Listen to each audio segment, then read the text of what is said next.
are we doing? Wrong. Okay, so it has been a while. Oh, actually, quite like the cable. Bit of movement going on, obviously. So, sorry I haven't streamed much lately. I'm in the process of moving house, and I've had some personal stuff going on.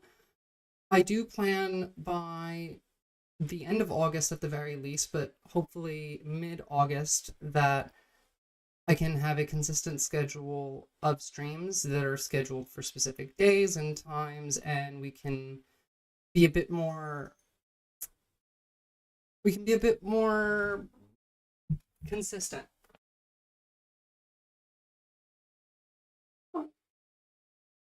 Let's check it out, wearing my boots in house with this nice outfit. Looks very weird. So, before you point that out, I want to tell myself. So, it's been a wild week, to say the least. Obviously, we had an assassination attempt on the former president, Donald Trump. This wasn't great to start off with. Let's go with that. Sorry guys, the lighting's really giving me a glare. I think I'm gonna go without the glasses for this. I'm really excited for when I move, and I'll have a new setup, proper lighting, proper camera angles, have everything worked out. Oh, by the way, yeah, say hello to Stream Henry. I don't think he wants to say hello to Stream. But I'm excited for the proper setup with the new lighting and the new, camera angle. I'm going to have a lot of fun decorating that room as well. Obviously, you can see this one's kind of falling apart and not exactly done great. I wasn't supposed to be living here for as long as I have, so that's why things have been a bit iffy. But let's get back to the topic. So, starting over,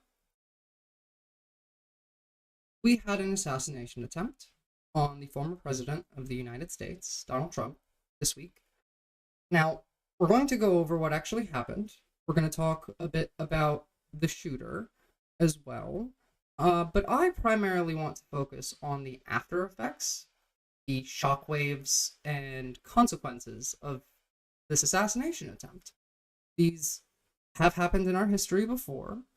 We have a general understanding of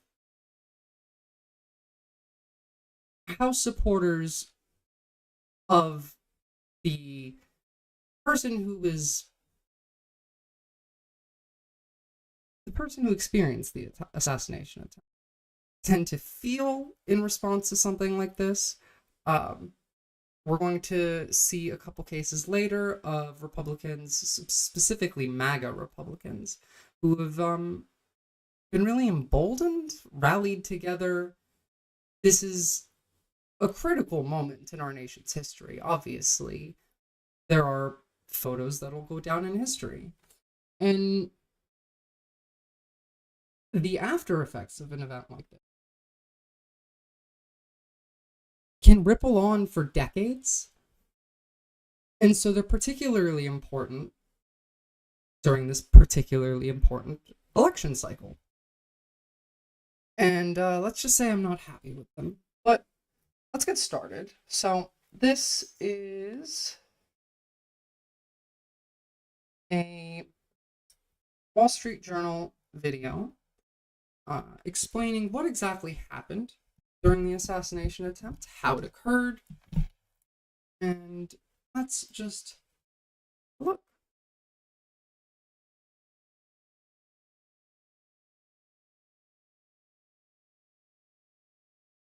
Oh dear, I can't actually hear this.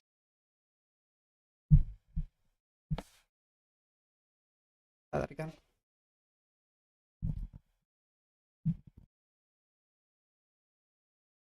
Rooftops. Ooh, Sorry, guys, that was loud. Let's. Sure, we take back the White House. 2 Secret Service sniper teams could be seen on rooftops behind former President Donald Trump less than 2 minutes before gunfire erupted at a campaign rally in. So, I've already seen quite a lot of discourse about the Secret Service, and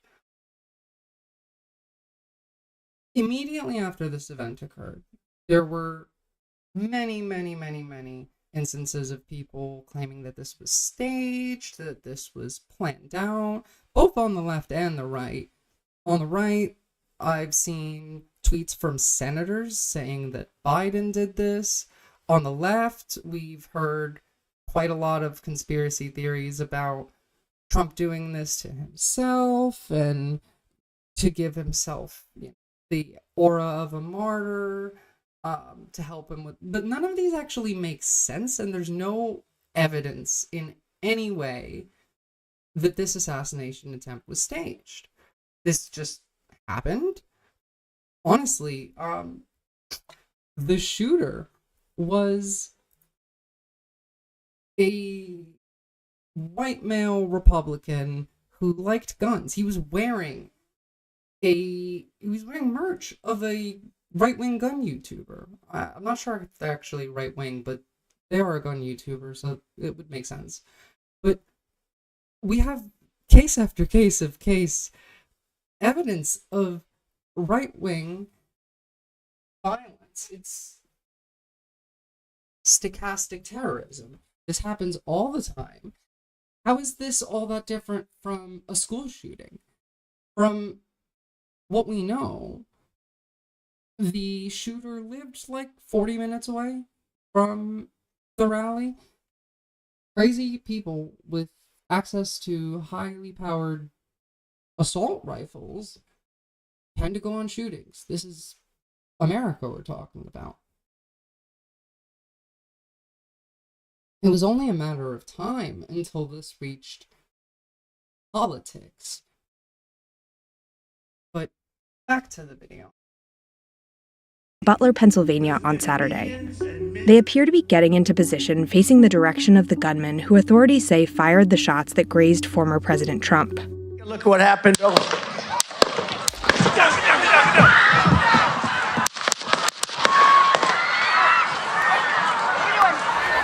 Now, obviously, I do want to address the unfortunate circumstances in which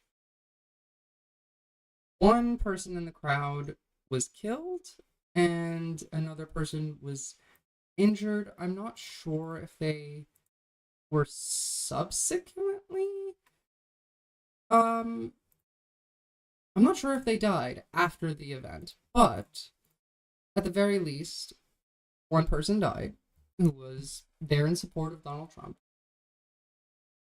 Not much has been said by Trump himself about these people, but yeah. So Trump said a bullet struck him in the ear. Here's how the attack unfolded. We immediately see him drop down. Back to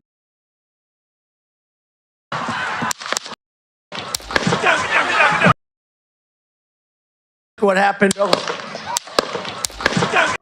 So, immediately prior to that, I just want to make clear what Trump was talking about, and that was the fact that he wants to basically deport 13 million Americans, or undocumented Americans, just before the shooting occurred.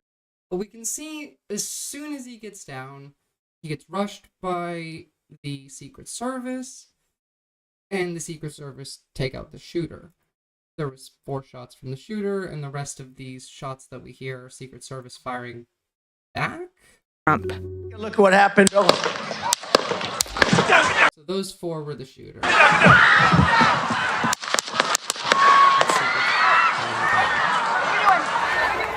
Trump said a bullet struck him in the ear. Here's how the attack unfolded. President Trump was speaking from a stage located here. The suspected gunman was on the roof of another building less than 450 feet away from where Trump was speaking, with a clear line of sight. 1 minute.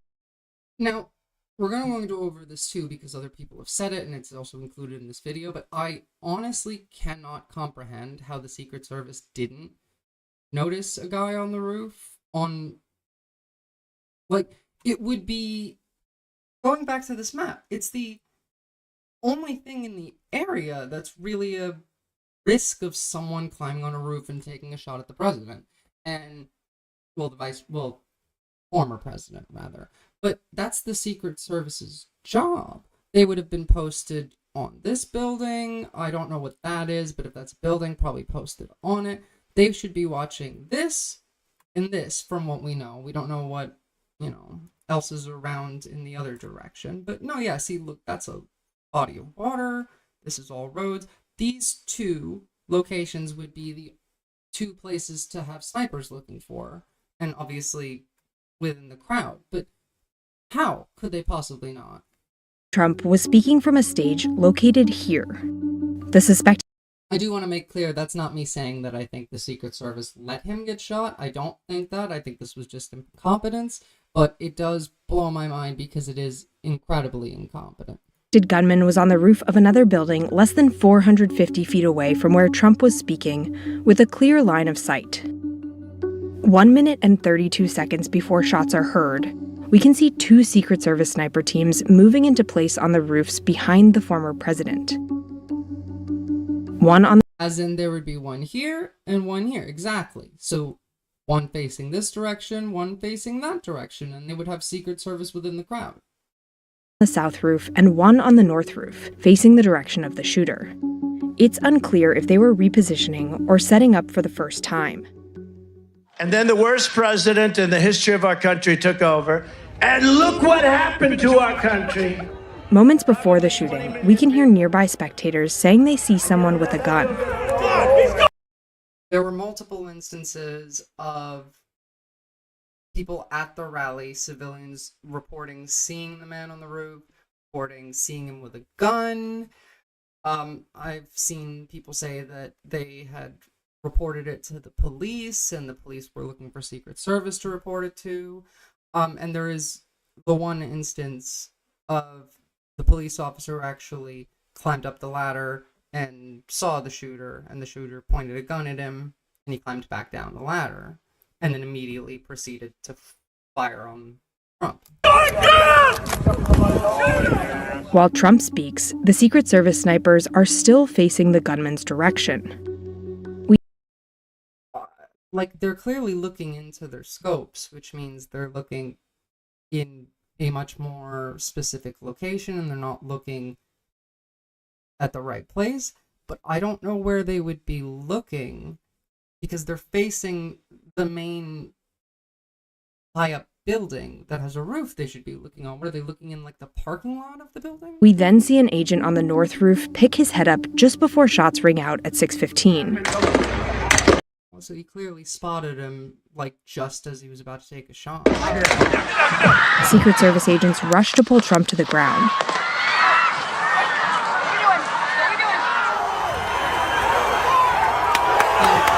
We've all seen this photo. Trump doing his, what do you call it? Putting his fist up and telling people to fight. That, honestly, the main photo that we've all seen. Where is it? I have one pulled up over.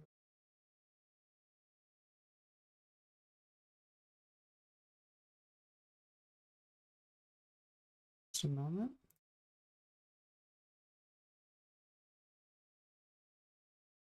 Here we go. This one. We've all seen this photo. Every single one of us, obviously.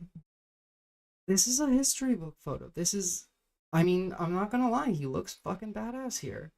Now, I do want to take attention and point it to Christian B. Wagner, who says he wants a dictator. Now, this post has 8 million views and 36,000 likes. Even, almost 4,000 reposts. These people are crazy. I would argue that a lot of them don't even know what it means to say that they want a dictator. I mean, I'm sure some of them do. Some of these people are fascists and Nazis, and it's disappointing to me because it's that simple. Like, he looks kind of badass. He has a flag behind him, and it's fucking cultish behavior. But worse than that, this isn't just MAGA people who are being drawn in by this. I've seen normies who think Trump looks badass. And here's the thing. Here's the argument that you have to make from the Democrats' side. Because what most people that are uninterested in politics see when they look at Biden or Trump, they look at Biden and they see like a mumbling old man who can barely keep it together for a sentence. He looks like he's asleep half the time. And on the other side, we have this guy who gets shot at and hit, like grazed, obviously, but still hit, and gets up and takes this photo and then goes golfing the same day. How are you supposed to argue to someone that has no concept of policy, has no concept of how this affects them, that Biden is the better option? Which he is. Biden is the better option. Trump is a fascist, and the party that he's the leader of runs on Christian nationalism. So it's a difficult position to be in. Let's finish it. As they rush him off the stage, blood can be seen on the bleachers behind where Trump was speaking. A spectator was killed and 2 more were critically injured at the event, the Secret Service said.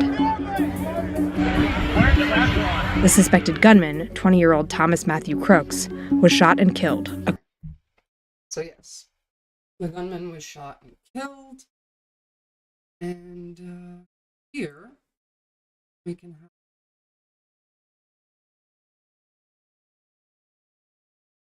gunman. Now, this isn't the gunman. This is the Twitter page of the Trump supporter who died at the rally. Sorry, Twitter autoplay. So this is it's pretty bad. I'm not gonna lie to you guys. A lot of people are sending their best wishes to this man and his family, and like obviously someone innocent died in a shooting. However, when you take a look at this guy a bit deeper, he's not exactly innocent. Now, you can see in his replies, his posts there's not actually much of, but here we can see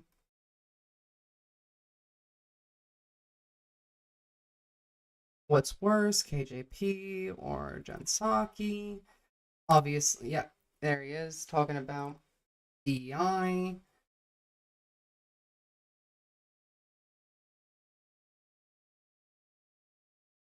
Now, owning a liberal Karen. I think this guy was... The following were told to stand down from investigating the Biden family. I mean, he's a MAGA guy. This guy is indistinguishable from any other MAGA person. I love Steve Bannon. He was probably a pretty decent person that got brainwashed by all of the misinformation online, and almost certainly during COVID, like a lot of GOP voters. However, there's always the chance that this guy was kind of a piece of shit, and you can't really make that distinction.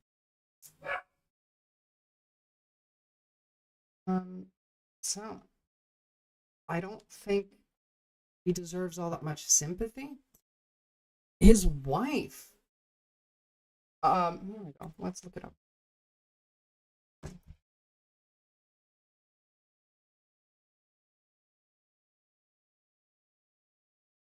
Wife.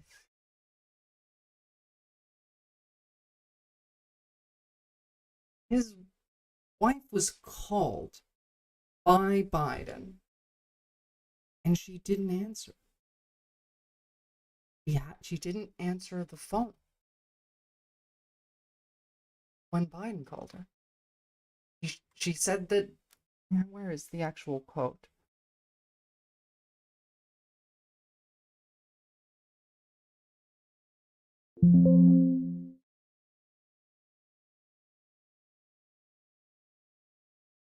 Hold on, I'll give it a go. Here we go. MSNBC News. Widow of the man killed at Trump rally in Pennsylvania says she declined to speak with Biden. Why? Why would she do that? Well, I support Donald Trump. That's who I'm voting for, but I don't have any ill will towards Biden, she said.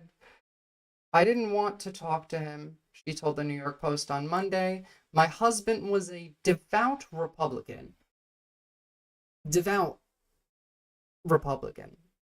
The religious, honestly, overtones of the average GOP voter in how they see politics is terrifying. It's basically completely intertwined with religion now.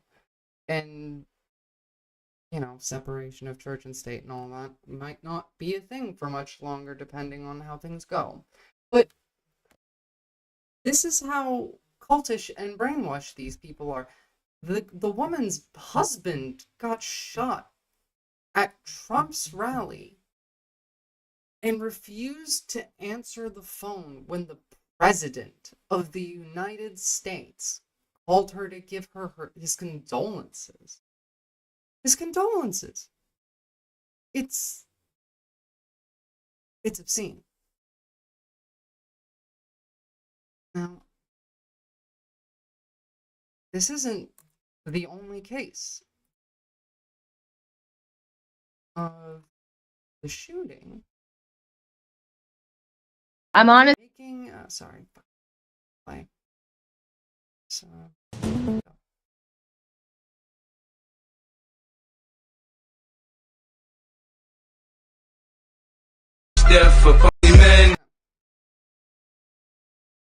Now, this is a guy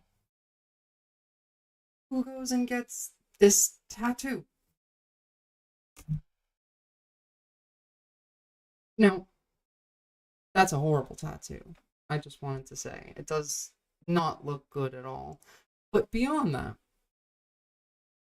how much of a fan of something, like any piece of media, really, would the average person need to be to get a tattoo that relates to that piece of media?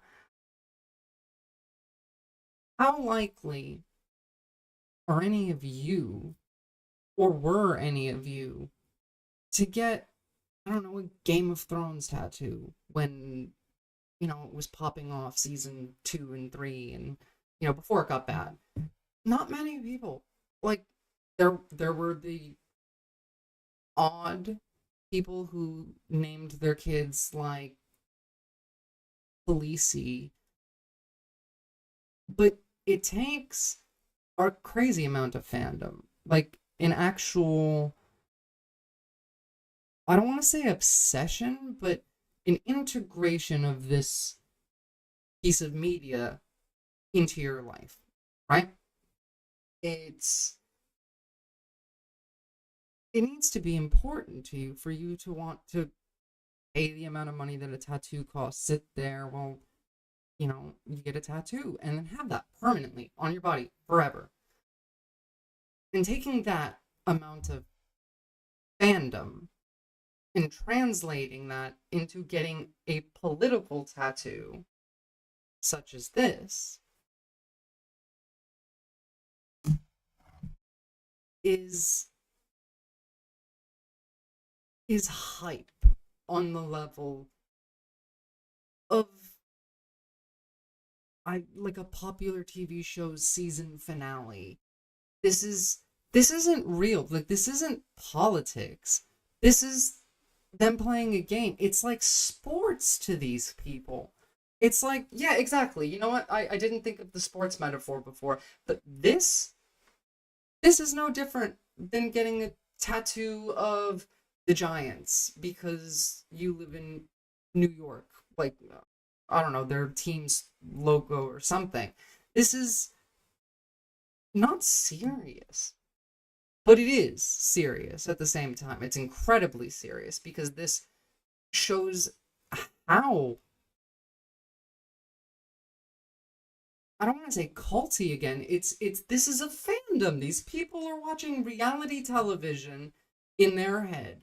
It's the equivalent of that. None of them, well, not none of them, obviously. The voters, majority of Republican voters, don't have any idea how this, or even just a second Trump presidency, or even the first Trump presidency, personally affects them.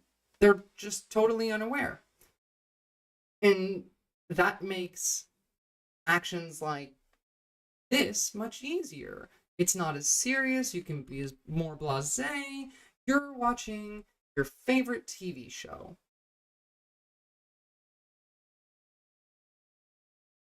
I don't know. I mean, it's scary. It's ridiculous.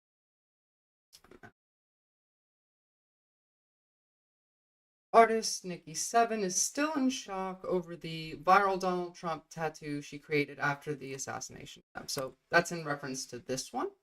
I'm honestly shocked with how much, how viral and how kind of big that this has gotten, because I get it, I guess, too, but it's just funny. I don't know. It's just a Trump tattoo.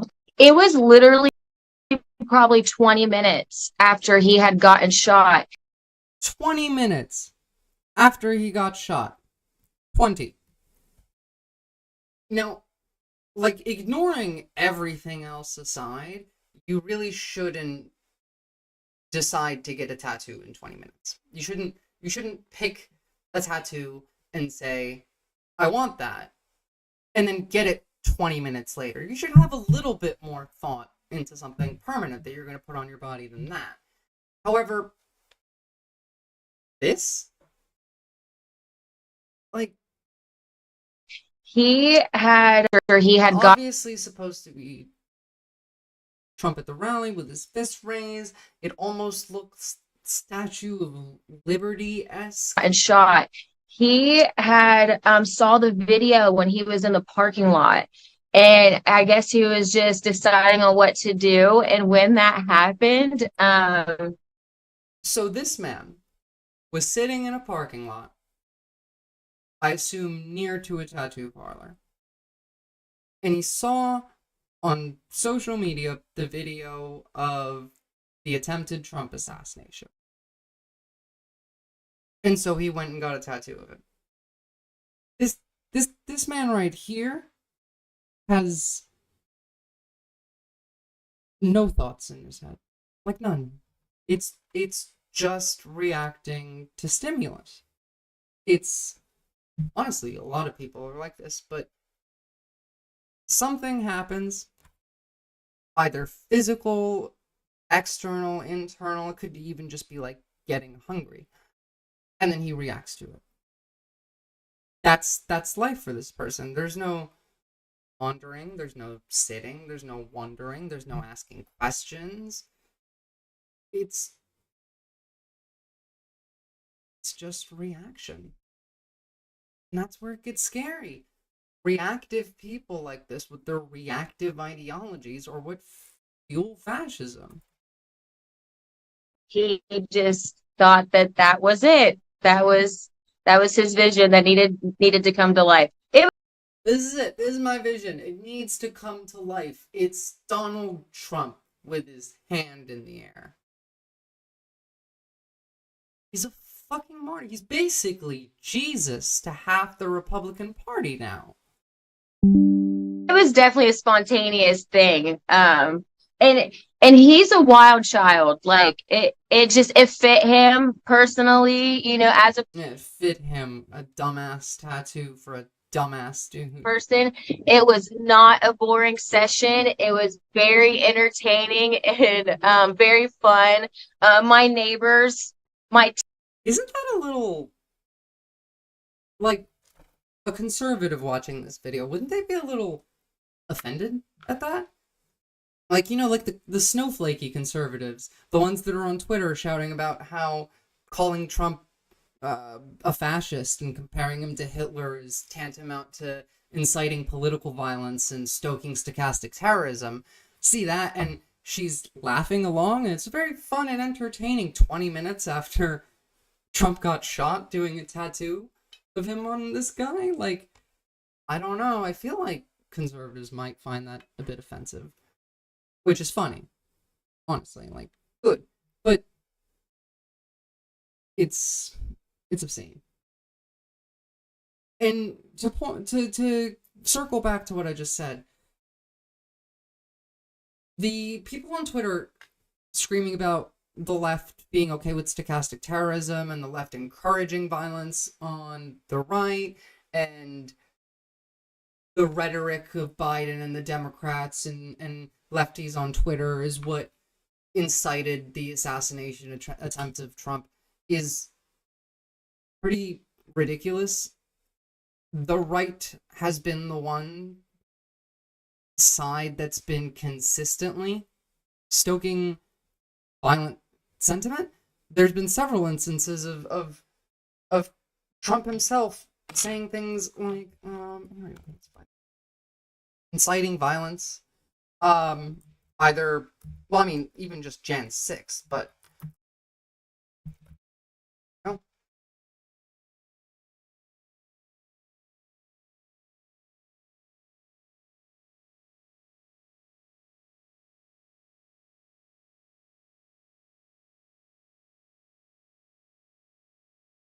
Here's a video from 3 years ago. So obviously this is missing quite a lot of content in it, but it is a timeline of Trump inciting violence personally. But before we get into this, aside from just Trump himself stoking violence, I want to address the fact that Republican lawmakers, senators, congressmen, governors have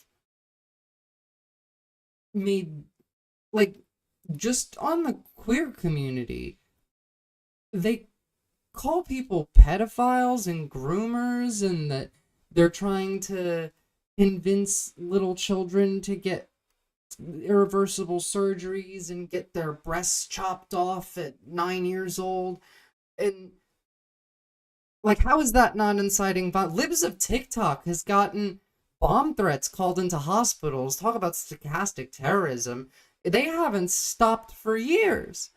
They attack women in general for abortion rights. There's literally been people that stand outside of abortion clinics for more than a decade that are sometimes incredibly dangerous, but at the very least yelling, shouting slurs, saying, like, scaring the shit out of people just for trying to go get an abortion. And now they say that, like, they're murdering babies, and that they're, I don't know, sucking the adrenochrome out of their brain to inject into Joe Biden to keep him alive, or some stupid shit like that.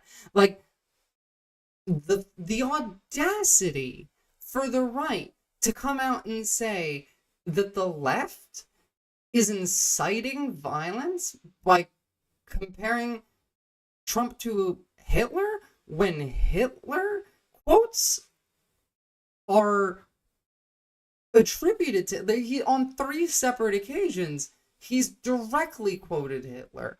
What immigrants are poisoning the blood of our country, called people rats or rodents or whatever the fuck it was.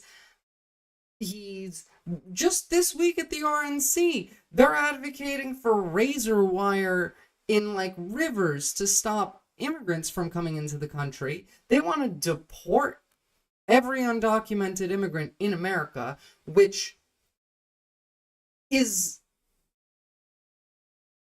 like, it's not impossible, but it would be horrible for the country. It would destroy the economy. The logistics of shipping 13 million people out of the country, this would require prison camp, like it would be internment camps for these people while they get sorted out for their deportation. It would not only be incredibly destructive on an economic standpoint for the United States, it would also be horrific culturally. We would be condemned by the entire planet.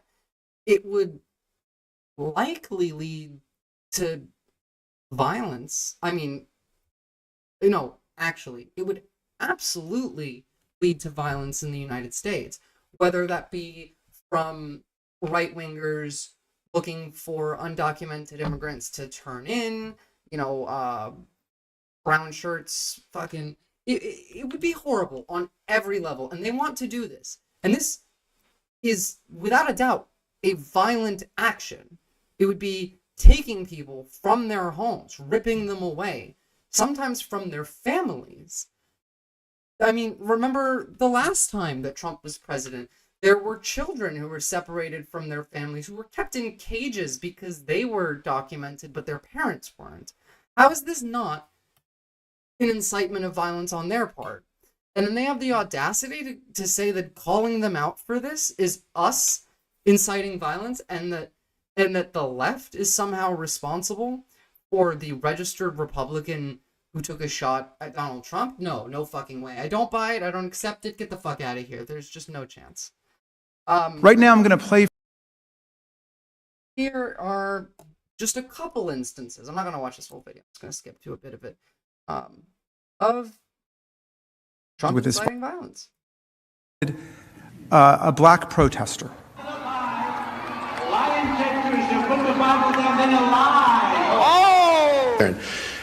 But we've had a couple that were really violent, and the particular one, when I said, like to bang him, that was a very vicious, he was a guy who was swinging very loud, and then started swinging at the audience. And you know what? The audience swung back.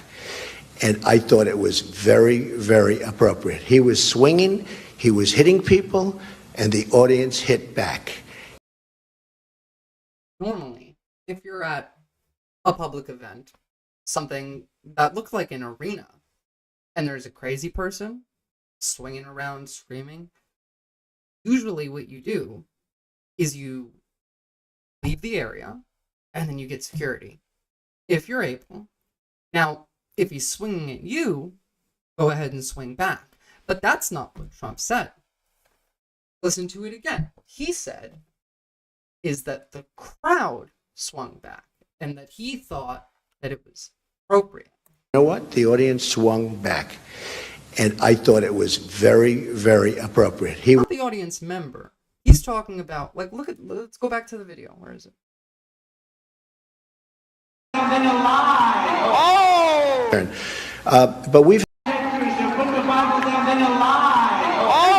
several people involved in that there.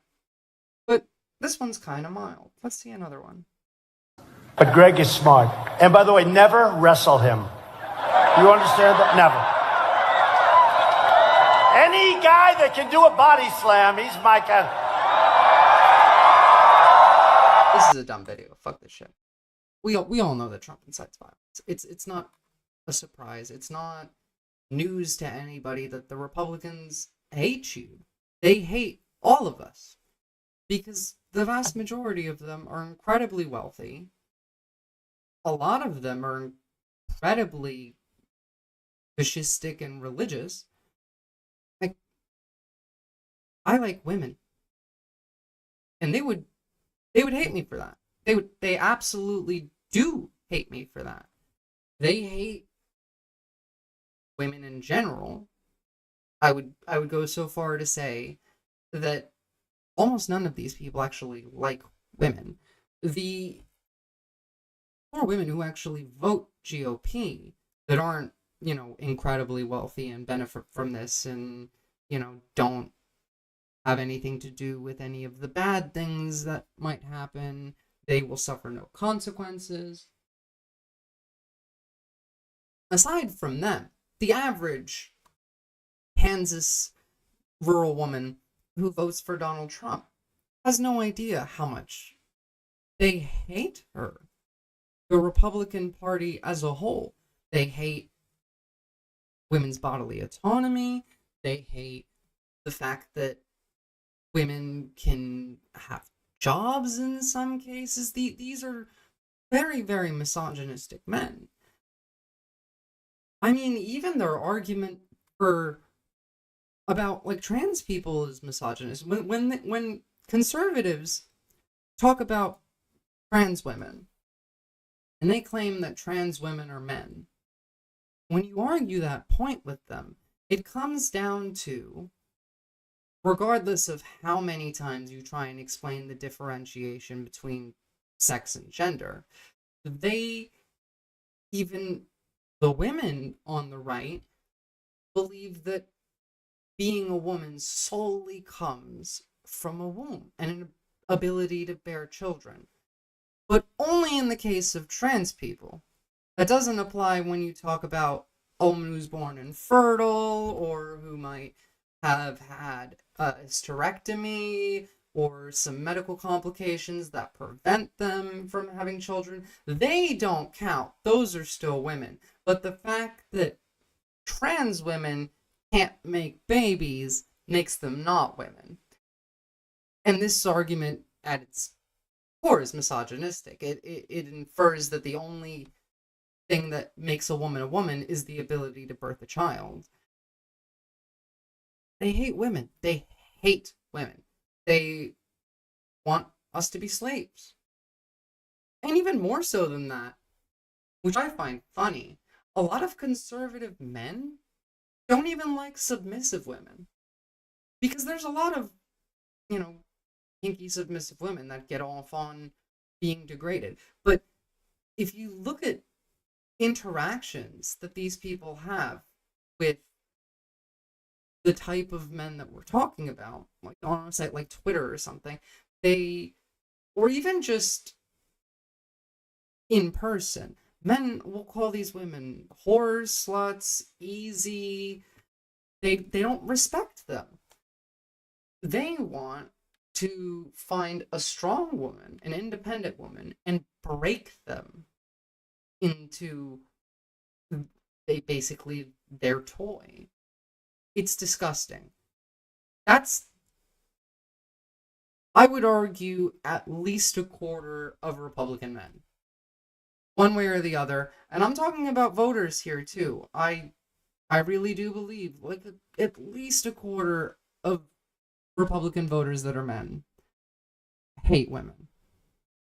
Hate them. They hate everybody. They fucking hate everybody.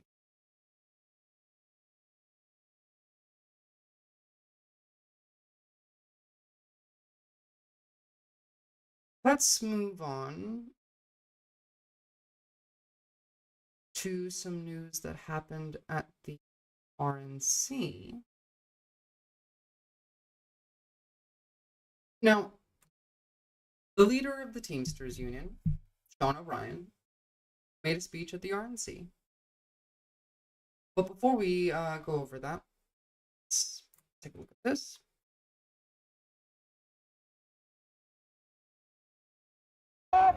Joe Biden may lose key union support ahead of the US presidential race as leaders of the 1.3 million member Teamsters Union consider backing no candidate at all. Sources say a final decision on the matter is expected to come in the next few weeks. The union previously backed Biden in 2020, and working-class groups in closely contested states such as Michigan, Pennsylvania, and Nevada helped power his election victory that year. But people familiar with the union's deliberations point... This in and of itself is an incredibly odd occurrence. Biden has been really good with unions. He's been the best president in the United States for unions since like FDR. UAW got a big win. It's odd that the Teamsters Union is backing off from supporting Biden. It's even worse than that because their leader now spoke at the RNC and endorsed Trump. And we're going to get to that, but the amount of danger that this poses, I mean, like, obviously, things are pretty rough on the Democrat side. Biden really needs to drop out. I'm not sure that he will. I personally don't think that he can win. It's a really bad situation, obviously. I mean, every time he makes an appearance, every time he has an interview, we have to listen to him talk about how he is fit for office and how he's fine and all these questions about his health and his ability to perform. Like, none of this is good. From an optics perspective, it's awful. I really do think he needs to step down, but the fact that he's losing support of one of the key unions in the United States, when he's been incredibly good to unions in the United States, is quite telling of the amount of danger that his campaign is in. 2 months of deteriorating relations with Biden's team, and some Teamsters leaders' concerns about Biden's political endurance.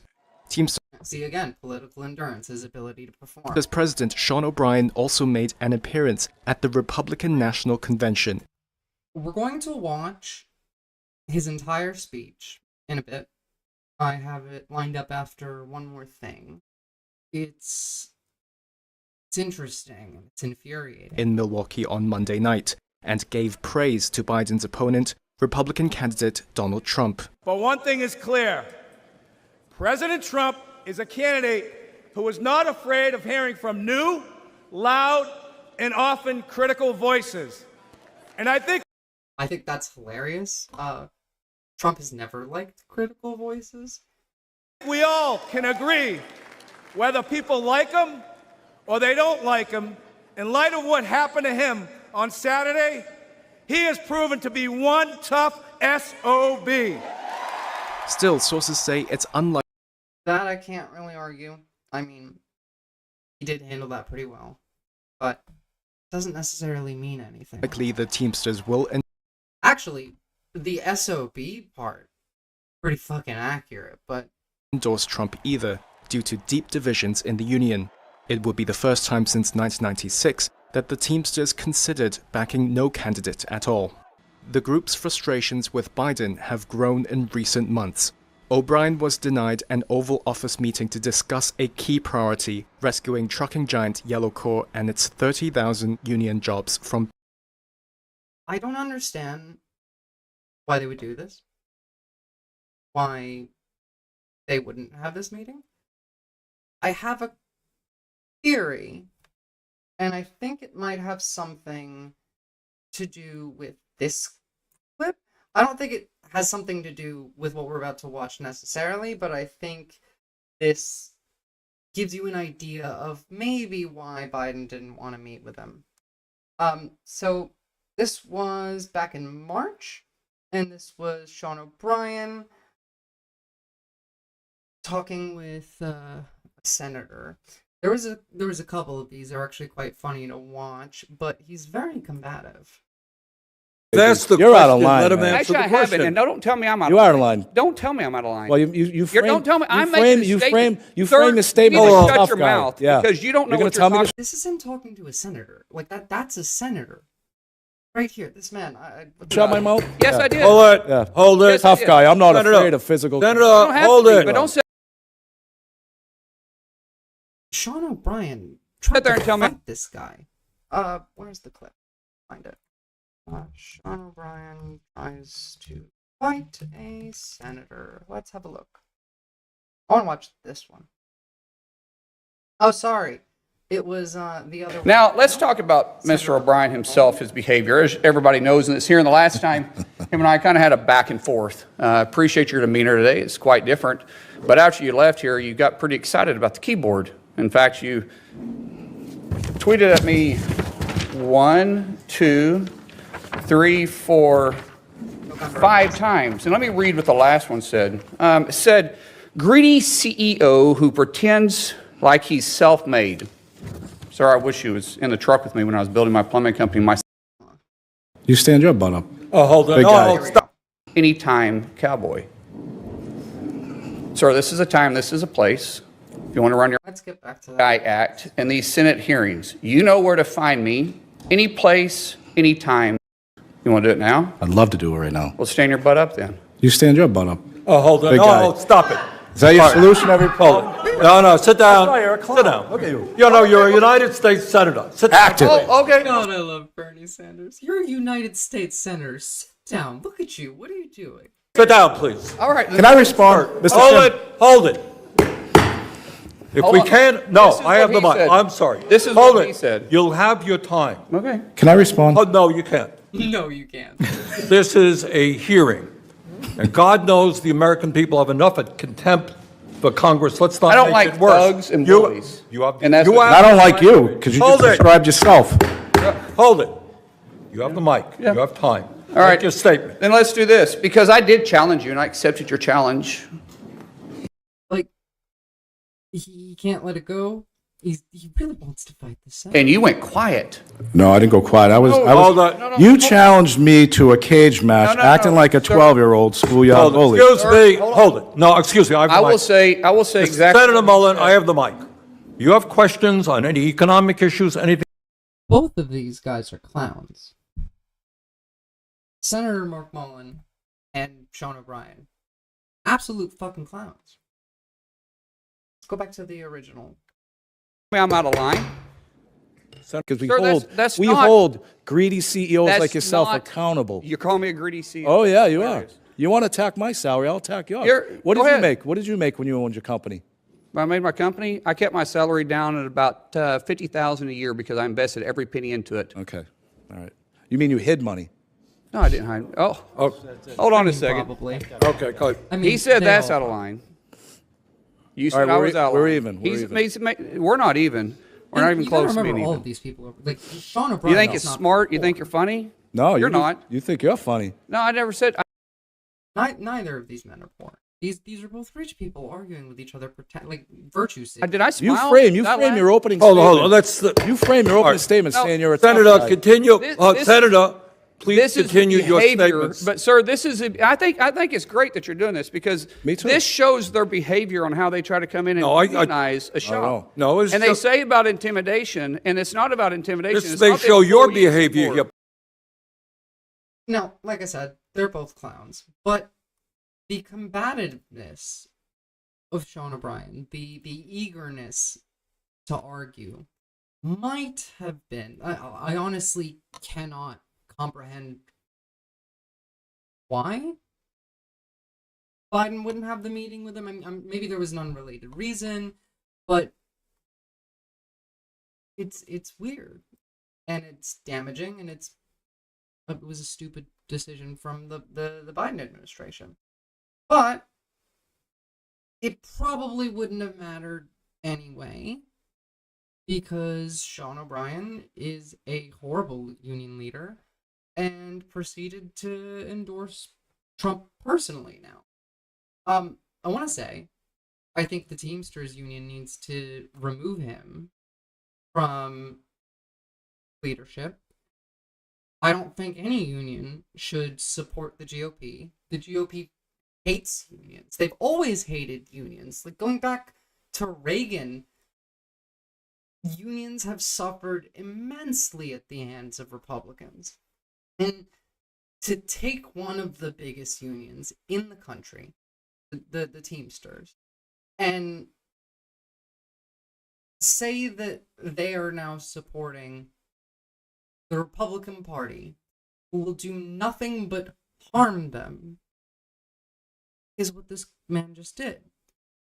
And don't get me wrong, a lot of the union members are quite angry about this. They're not happy.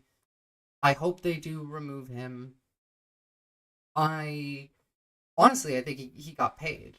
I don't see any logical reason or rational reason why, aside from like a paycheck. So let's watch his full speech. RNC. And speaking next is Sean O'Brien, president of the International Brotherhood of Teamsters, an influential labor union. And that is the first time a Teamsters president has addressed the RNC. The Teamsters have yet to endorse Trump or President Biden in this year's election. So let's check in with Ed O'Keefe. And Ed, why is Sean O'Brien going to be the keynote speaker?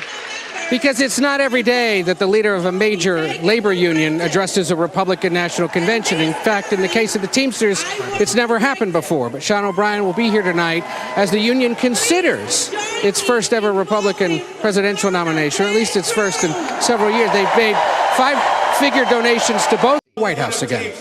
Let's listen in to Sean O'Brien.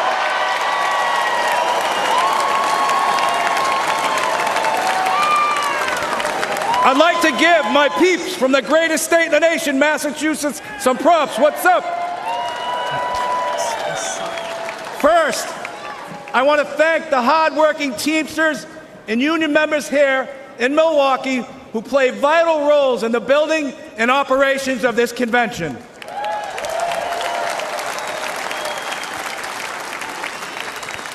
I also want to thank President Donald Trump for opening the RNC's doors to the Teamsters Union and inviting me to speak before you tonight.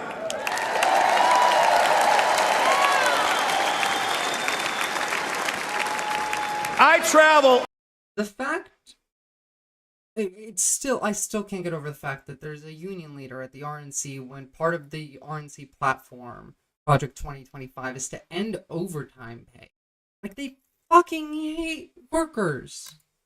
All across this country and meet with my members every week. You know what I see? An American worker being taken for granted. Workers being sold out to big banks, big tech, corporates, and the elite. And I'm not the only one who sees this. Right now. Everyday families see it. The American people aren't stupid. They know the system is broken. We all know how Washington is run. Working people have no chance of winning this fight. That's why I'm here today. Because I refuse to keep doing the same things my predecessors did. Okay, you're just gonna do them worse. Just so much worse.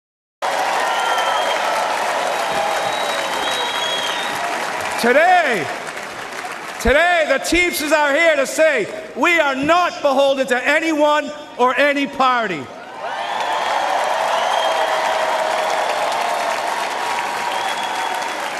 We will create an agenda and work with a bipartisan coalition ready to accomplish something real for the American worker. Something real. The worst possible. And I don't care about getting criticized. It's an honor to be the first Teamster in our 120.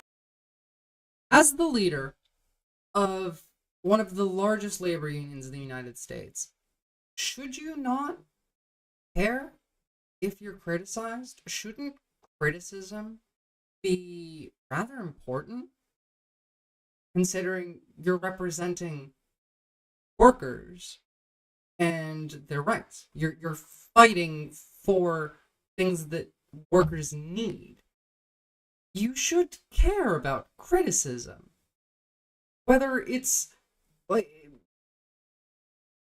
especially if it's from people who are workers. Why? I can understand saying I don't care about criticism from the elites, but he's openly pandering to the elites right now. This man is a traitor to the labor union. 21-year history to address the Republican National. He's a traitor to the Teamsters. Convention.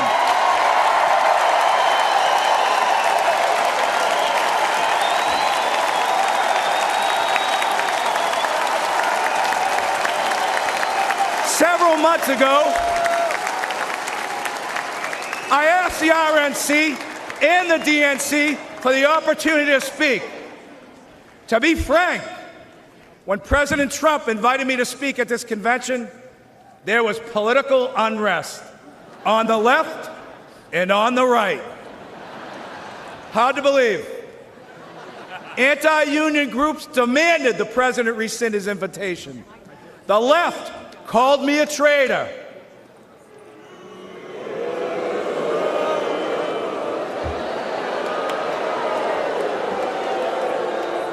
And this is precisely why it's so important for me to be here today.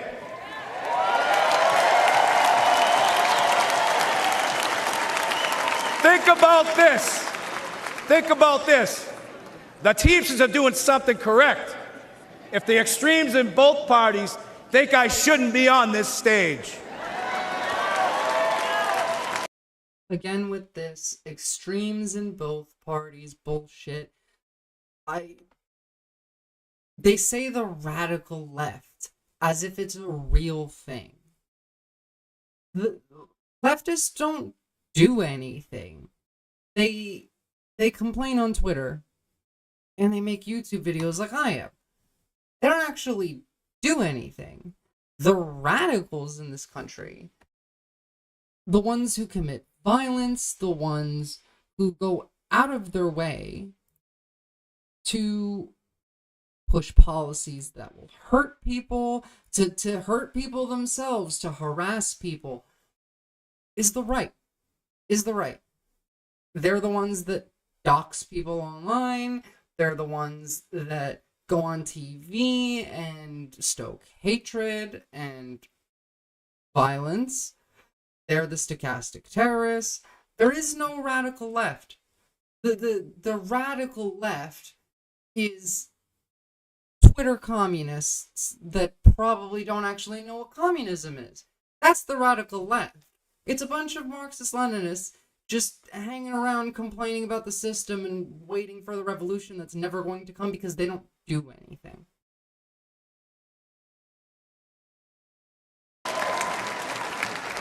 President Trump had the backbone to open the doors to this Republican convention, and that's unprecedented.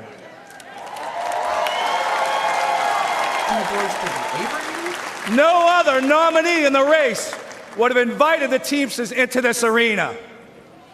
Now, no other nominee in the race would have invited the Teamsters because they didn't think they would come. There's no reason, there's no rational reason that this man is here. None. Aside from he got paid. That's it. You can have whatever opinion you want, but one thing is clear. President Trump is a candidate who is not afraid of hearing from new, loud, and often critical voices. And I think we all can agree, whether people like him or they don't like him, in light of what happened to him on Saturday, he has proven to be one tough SOB.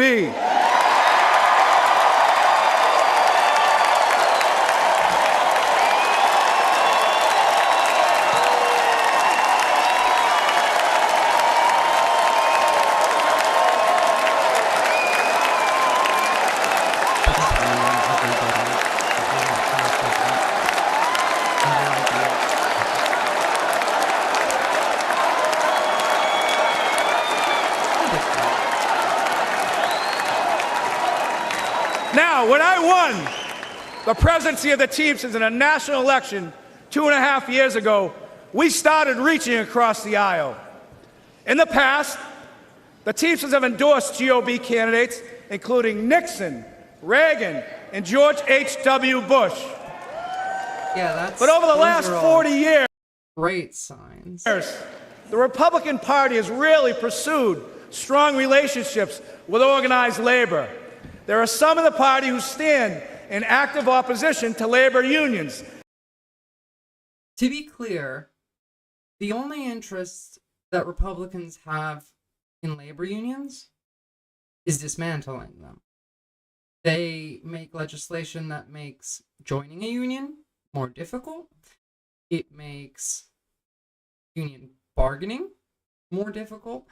They have created laws in Republican states, Republican-controlled states, rather, that limit workers' rights over and over and over again, they have union members that are Republican operatives who work to stop the unions from making any progress. These are the types of people that report organizing so that there can be an organized resistance already ready. Like, this is the only reason Republicans have joined these labor unions. And I don't mean the average Republican voter, again, to be clear. I'm talking about Republicans in politics. Give me a moment. I'll be right back. I just have to pee and make myself a quick cup of tea. Sorry about that, guys. Just give me one.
Sorry about that, guys. Lighting's dying. But yeah, sorry guys, my throat's been a bit scratchy. Everyone that I know is sick right now, so that's fun. I need the tea. I am really excited to get proper lighting and proper camera set up. By the way, if any of you have any tips on reducing glare on my glasses while I stream, that'd be really helpful so that I could see better. But yeah, let's get back to it. Oh, and don't forget to like the stream. That helps quite a lot. And subscribe if you haven't. Let's get back.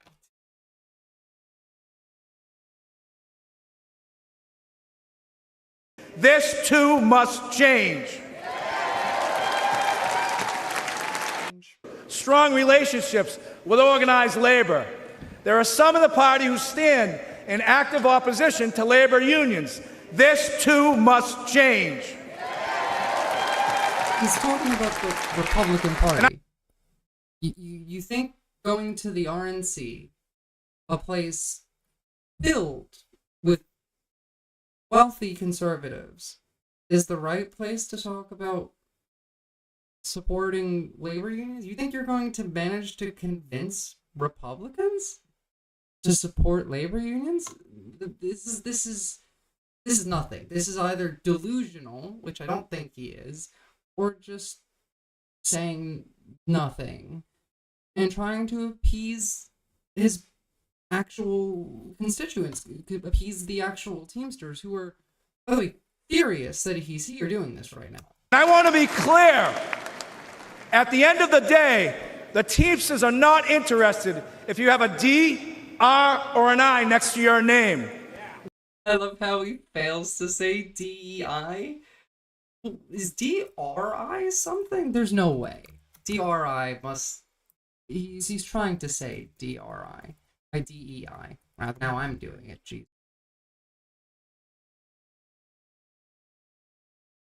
Yeah, there's no such thing as DRI.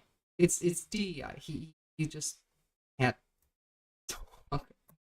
We want to know one thing. What are you doing to help American workers? Nothing.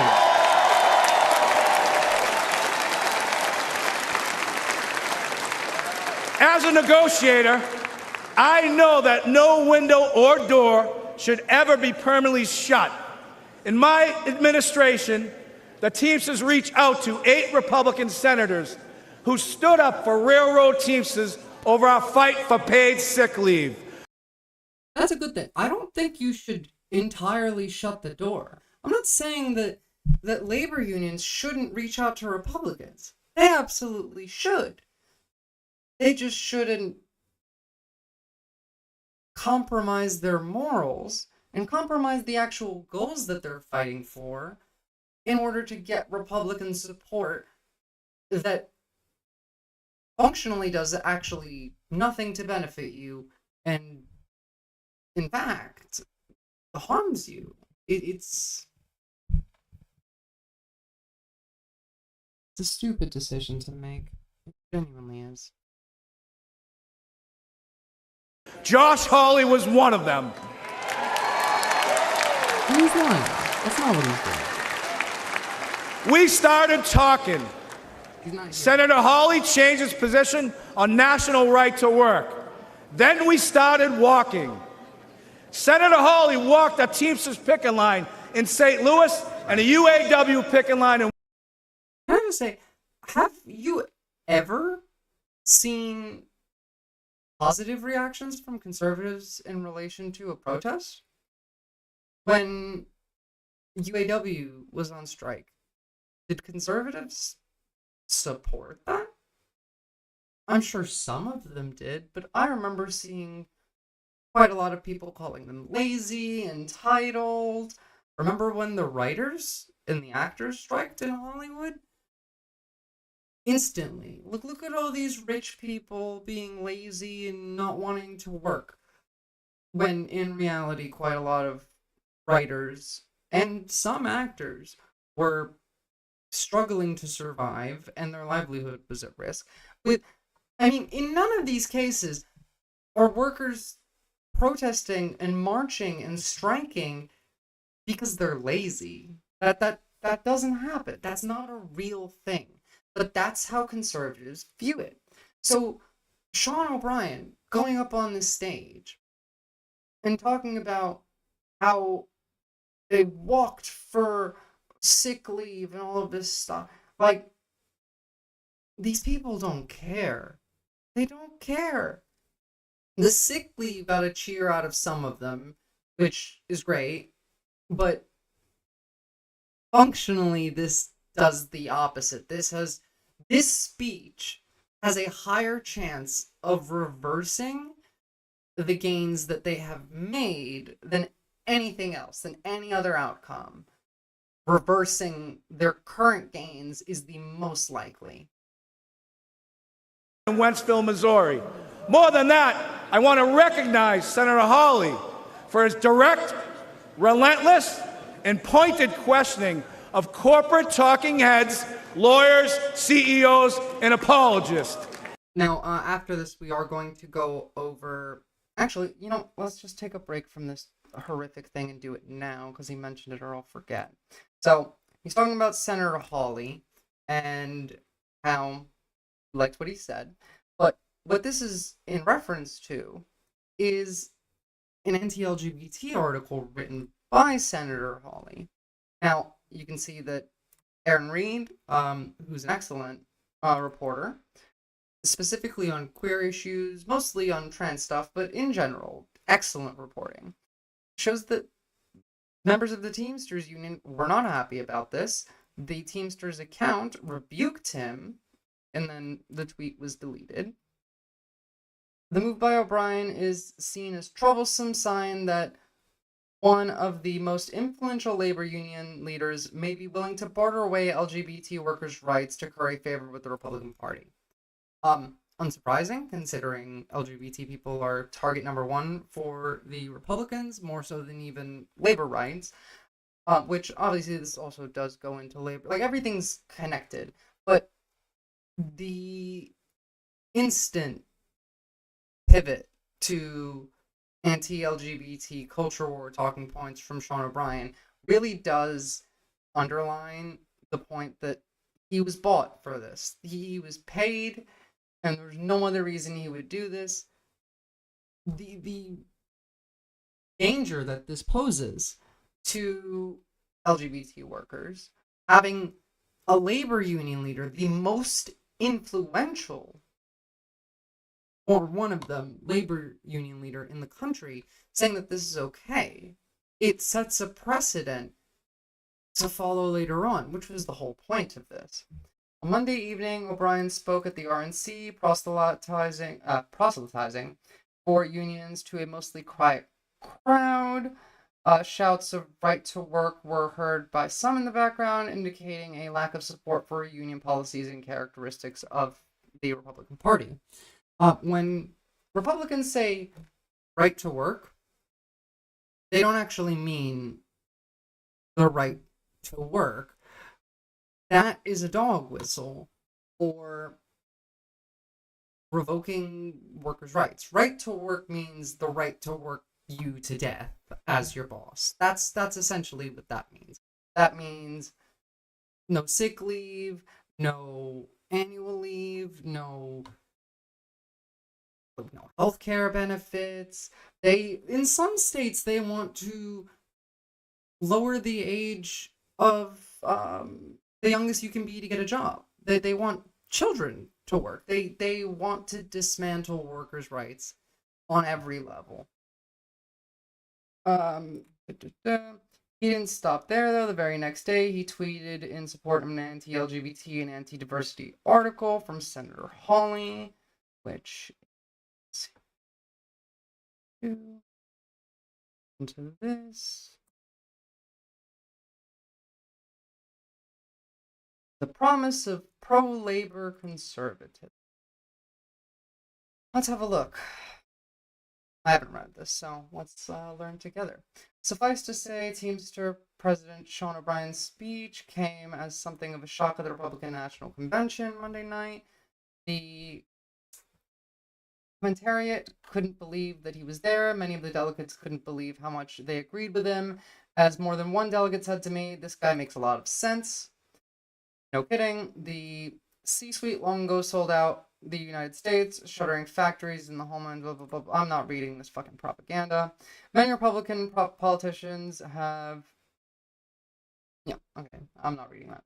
Many Republican politicians have stupidly gone along with the suits. They have broken the backs of unions at every opportunity. They have forged trade deals that directly led to the hemorrhaging of 4 million good jobs to China. Like, I could sit here and try and fact check all of these. Sorry, I didn't even realize I didn't have this up here. Oopsie. So, this was what I was reading. I'll link this in the sources thread, but like I said, Teamsters Union members not happy with Sean O'Brien endorsing anti-LGBT and anti-diversity rhetoric in an article which is here by, Josh Hawley. Tension spilled over publicly after that. The official Teamsters account posted a rebuke of the endorsement of anti-trans and anti-diversity views. This I'll link in the sources, but I'm not going to read it. I'm not going to bother. It's just Republican propaganda. It's trash. It doesn't mean anything. The C-suites, the suits, using the profits to push diversity, equity, and inclusion, and the religion of the trans flag.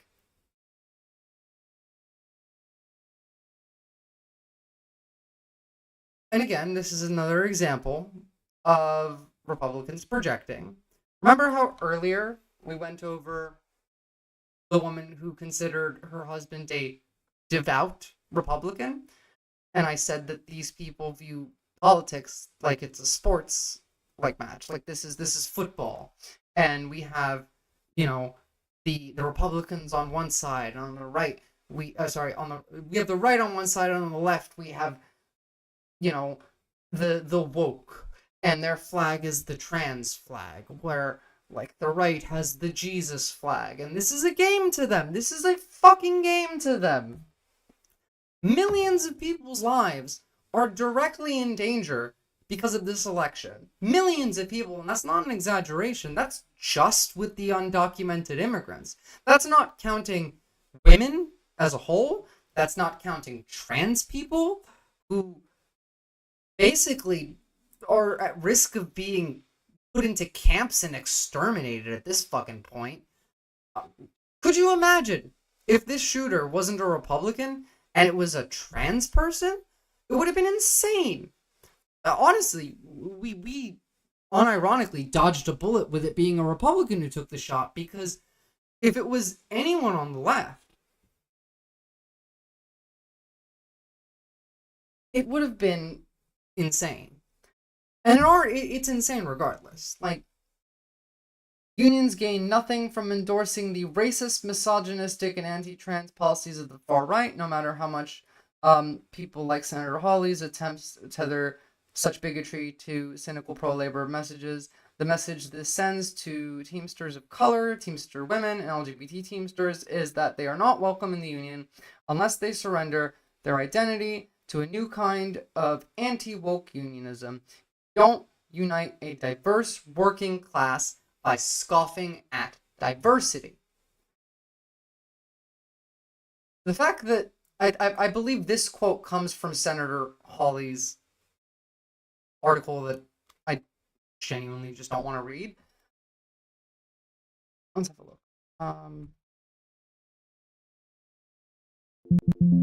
There we go. Yeah.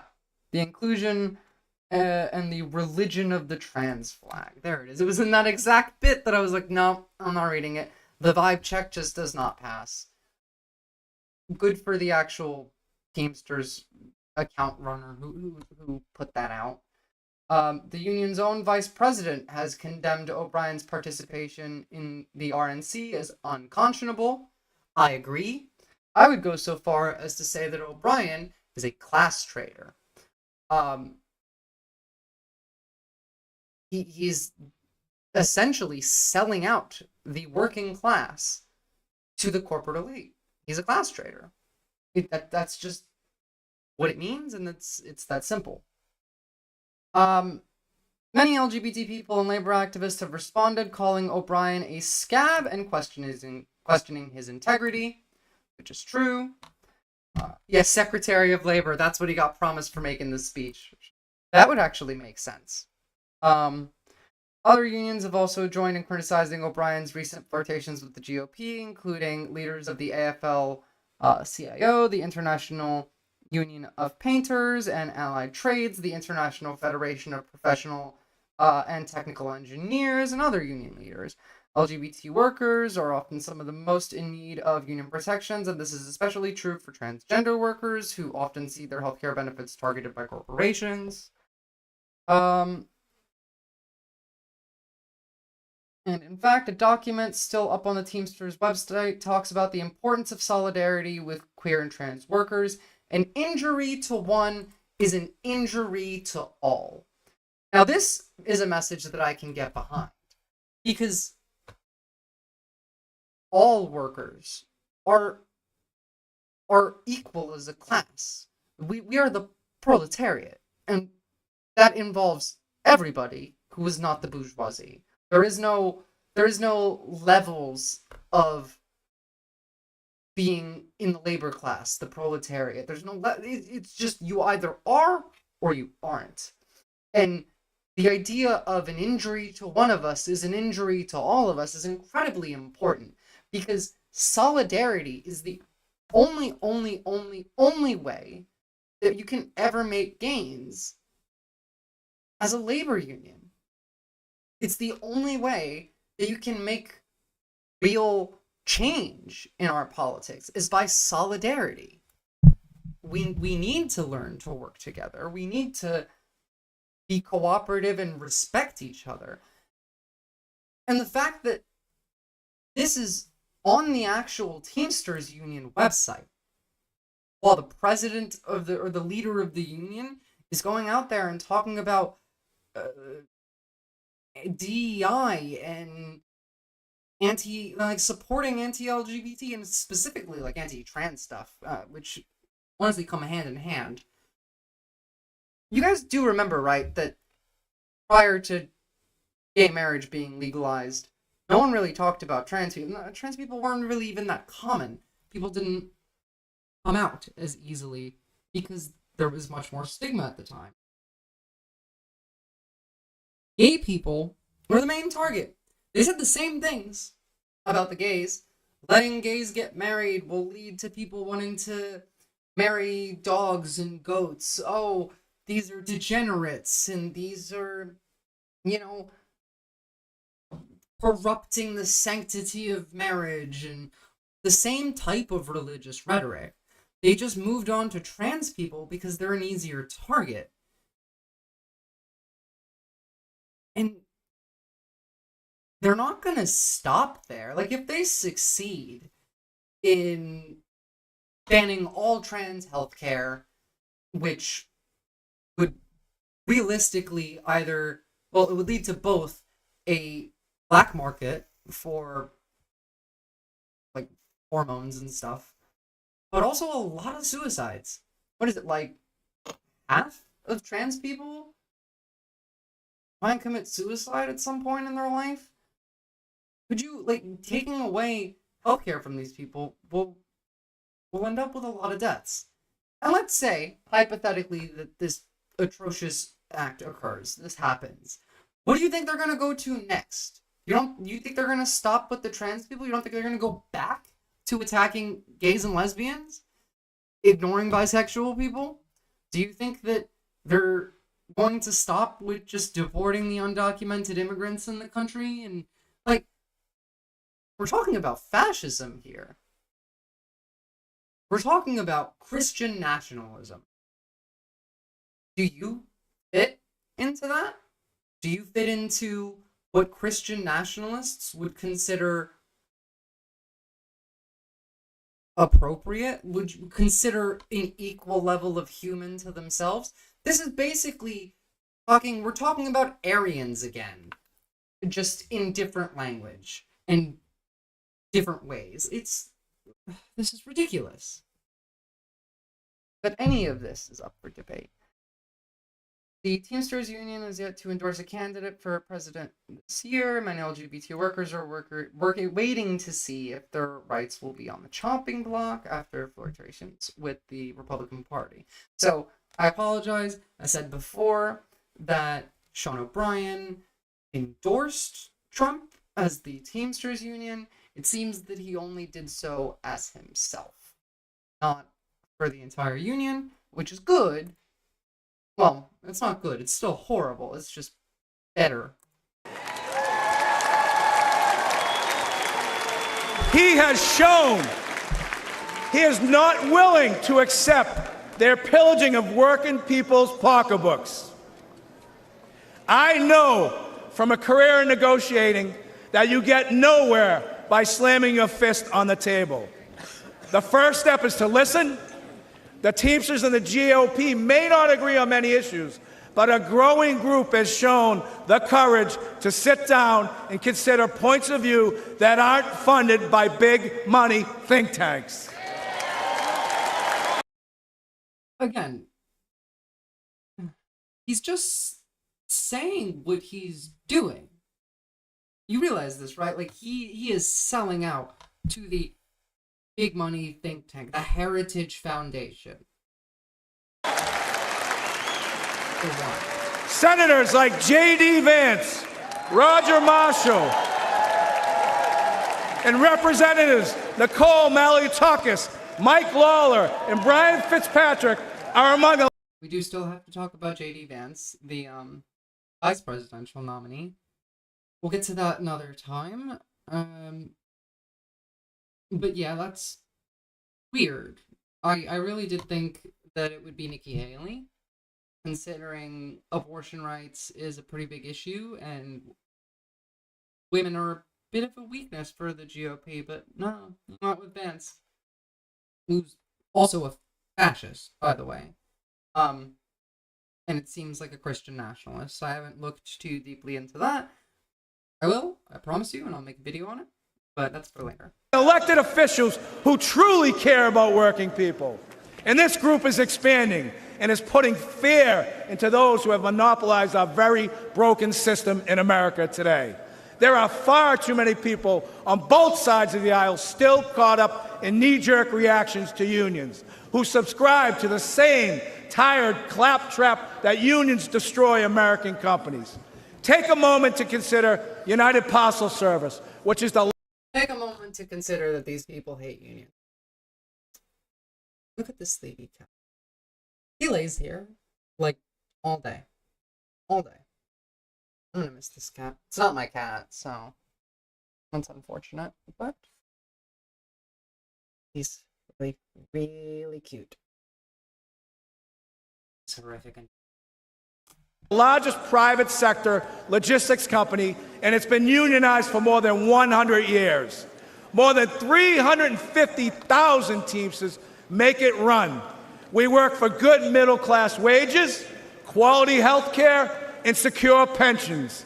There are work rules that ensure fairness and due process for both sides. UPS is the most efficient package delivery company in the world.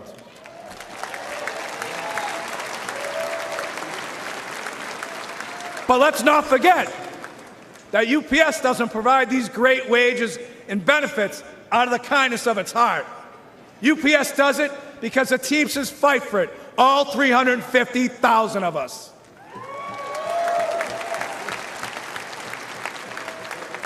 You know, corporatists hate when working people join together to form unions. But for a century, major employers have waged a war against labor by forming corporate unions of their own. We need to call the Chamber of Commerce and the business roundtables what they are. They are unions for big business. And here's another fact. The Chamber of Commerce is a labor for big business? The Chamber of Commerce is a government body.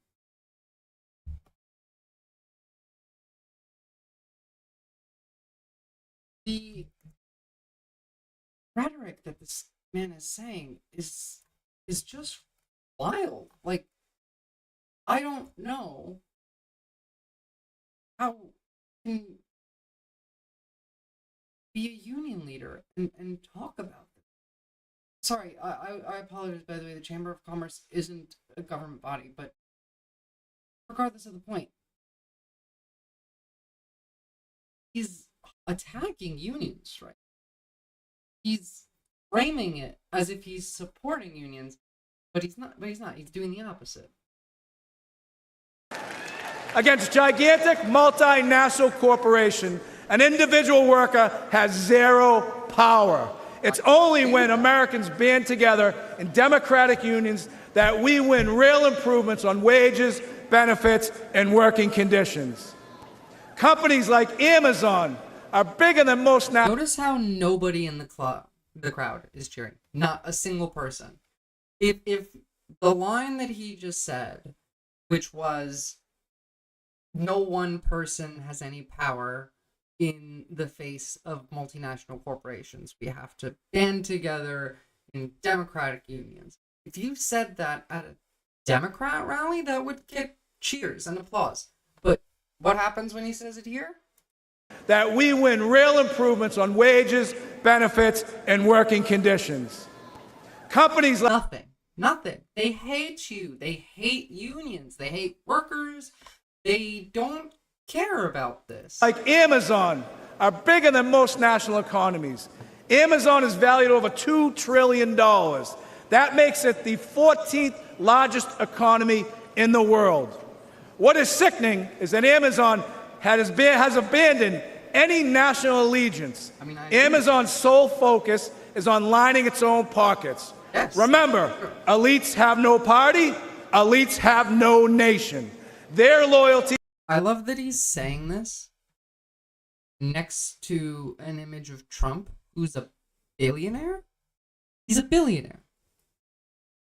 You're here talking about how the wealthy want to take power away. You're making valid points, like the stuff about Amazon, like that was all correct. But then you're gonna go and endorse a billionaire? Support him at the very least? Not only a billionaire, but a corrupt one? It's to the balance sheet and to the stock price at the expense of the American worker.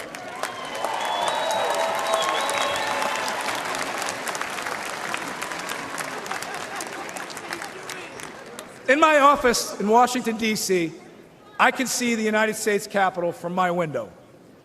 I see well-intentioned people arrive in Washington and get eaten up by an unforgiving system. The responsibility to average Americans takes a back seat. The objective now becomes survival. Fundraiser after fundraiser. Corporate consultants hedge every initiative. The hill growing bouncing from government Sorry about that, guys. Autoplay. Christ, that was loud. Jobs to corporate jobs and back again. I think we can all agree. I'm just setting up the next segment. I think might skip ahead a little bit. Like you guys get the picture. This is just horrific. It's selling out unions. And keep our communities safe are taken for granted. All the while, the stock market boomed. Housing prices hit record highs and corporate salaries skyrocket. But the income of everyday Americans are shrinking in the face of inflation. The income of everyday Americans is technically rising. It's difficult to feel because prices are also rising, but inflation's also gone down quite a bit, actually. US inflation, it should be around 3%.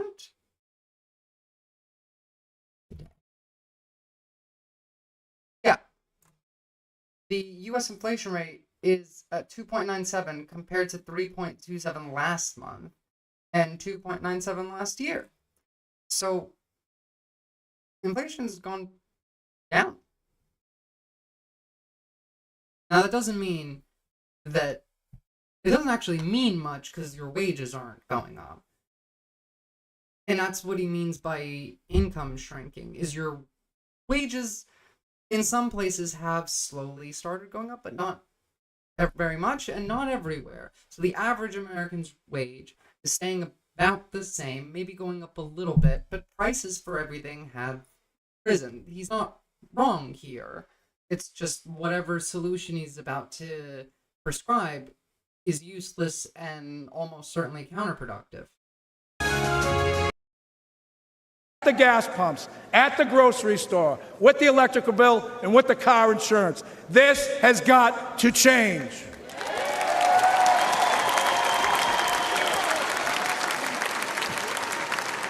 Never forget, American workers own this nation.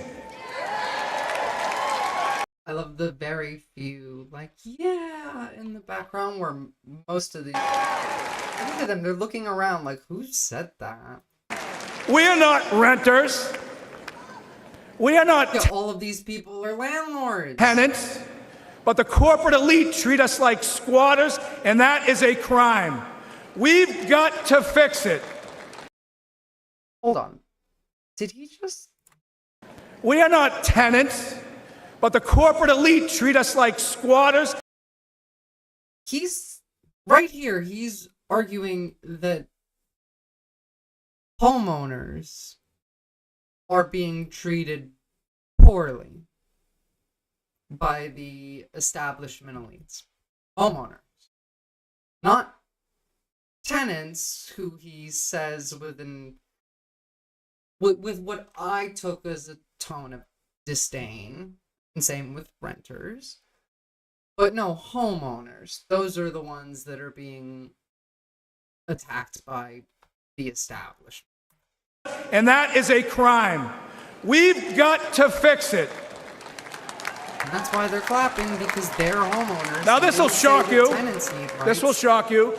To paraphrase Senator Mark Wayne Mullen, it's time for both sides of Congress to stand their butts up. We need trade policies that put American workers first. It needs to be easier for companies to remain in America. I agree. The Republicans are not going to do this. We need legal protections that make it safer for workers to get a contract. We must stop corporations. Did you catch the little shocked mutter and chatter when he said that? Let's have a look. We need legal protections that make it safer for workers to get a contract. We must stop corporations. Right in the background. No claps. They don't want legal protections for workers to get a contract. These people are business owners. They like hiring people on a casual basis so that they can fire them whenever the fuck they want. From abandoning local communities to inflate their bottom line. We need meaningful bankruptcy reform. Today, corporate vultures buy up companies like Yellow Freight with the intent of driving them into bankruptcy and feasting on their remains. The courts leave workers begging for crumbs as third-tier creditors. Labor law must be reformed. Americans vote for a union. I think it's actually kind of funny that he's standing here at the Republican National Convention saying this stuff, because he's not wrong about this. Like, look at Trump's face when he's talking. Labor law must be reformed. Unhappy. Americans vote for a union but can never get a union contract. Companies fire workers who try to join unions and hide behind toothless laws that are meant to protect working people but are manipulated to benefit corporations. He's so bored. Trump is so fucking bored because he doesn't care about any of this. This is economic terrorism at its best. An individual cannot withstand such an assault. A fired worker cannot afford corporate delays, and these greedy employers know it. There are no consequences for the company, only the worker. We need Yeah, again, no clapping, because these are the company owners. I know I'm saying the same thing over and over again, guys. Like, I know I'm repeating myself, but I really can't. I really can't underscore how fucking stupid this is. You're talking to the people that are actively doing the things that you are complaining about right now. corporate welfare reform. And expecting them to applaud for you. Under our current system, massive companies like Amazon, Uber, Lyft, and Walmart take zero responsibilities for the workers they employ. These companies offer no real health insurance, no retirement benefits, no paid leave, relying on underfunded public assistance. And who foots the bill? Hold on. I wanna take a look at that little grab again. Relying on underfunded public assistance. Do you see him smile when he says underfunded public assistance? Leave relying on underfunded public assistance. And who foots the bill? The individual taxpayer.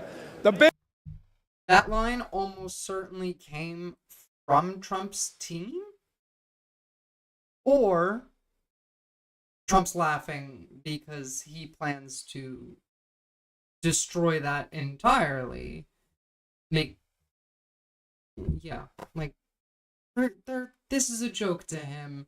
This is a joke to everyone in the audience. Sean O'Brien is a joke of a labor union leader and a class traitor. Biggest recipients of welfare in this country are corporations, and this is real corruption. We must put workers first. What could be more important to the security of our nation than a long-term investment in the American worker? In 2021, Teamsters nationwide elected me to fight for them, and that's precisely. Now, the next thing that I want to go over. Oh, hello.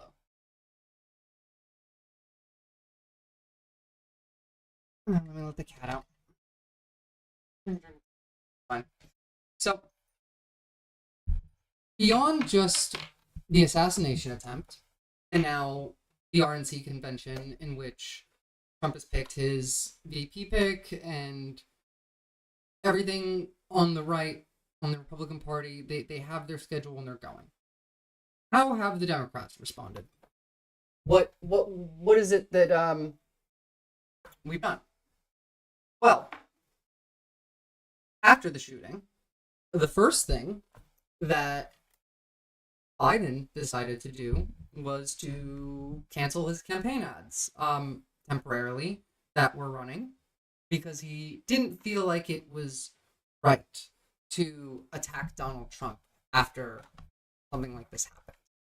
The media, following that, was incredibly respectful. Mr. Former President, calling for unity.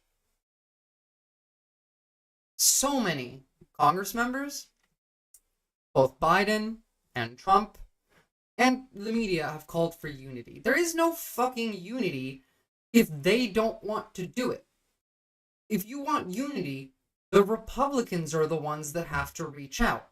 They have barricaded themselves, built wall after wall after wall, so that they get to live in their little fantasy world where facts don't get to touch them, and they hate everybody that isn't already there. How can we expect to have any unity?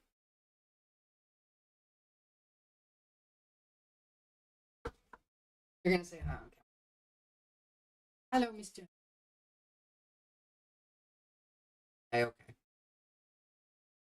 It's just, how can we ever have unity when the half of the country wants the other screaming about gun control? Biden should also still be directly attacking Trump. We should be, like, Democrats should be bringing up the Epstein files that leaked recently. It's not like Trump wasn't already in the original, like, Epstein documents. He's in the flight logs. He shows up in about 12 times. He has been found to likely have sexually assaulted a 13-year-old. The case was dismissed because the actual 13-year-old was afraid for her life and didn't want to testify. However, I believe Epstein was found guilty, and the accusation was that they were both present and that they both participated. She did not follow through on the case on Trump. The documents were unsealed. You can have a look. I'm not going to go over it here because it's a bit dark, and I really just, I don't want to read it again. But Katie Johnson was the name of the girl.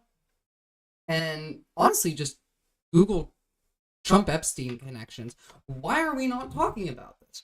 Why are we not talking about the clear connection between political violence in America and the Republican Party? The fact that they have been pushing for violence for almost a decade, actually more than a decade now. Why aren't we talking about Charlottesville again? Why aren't we talking about...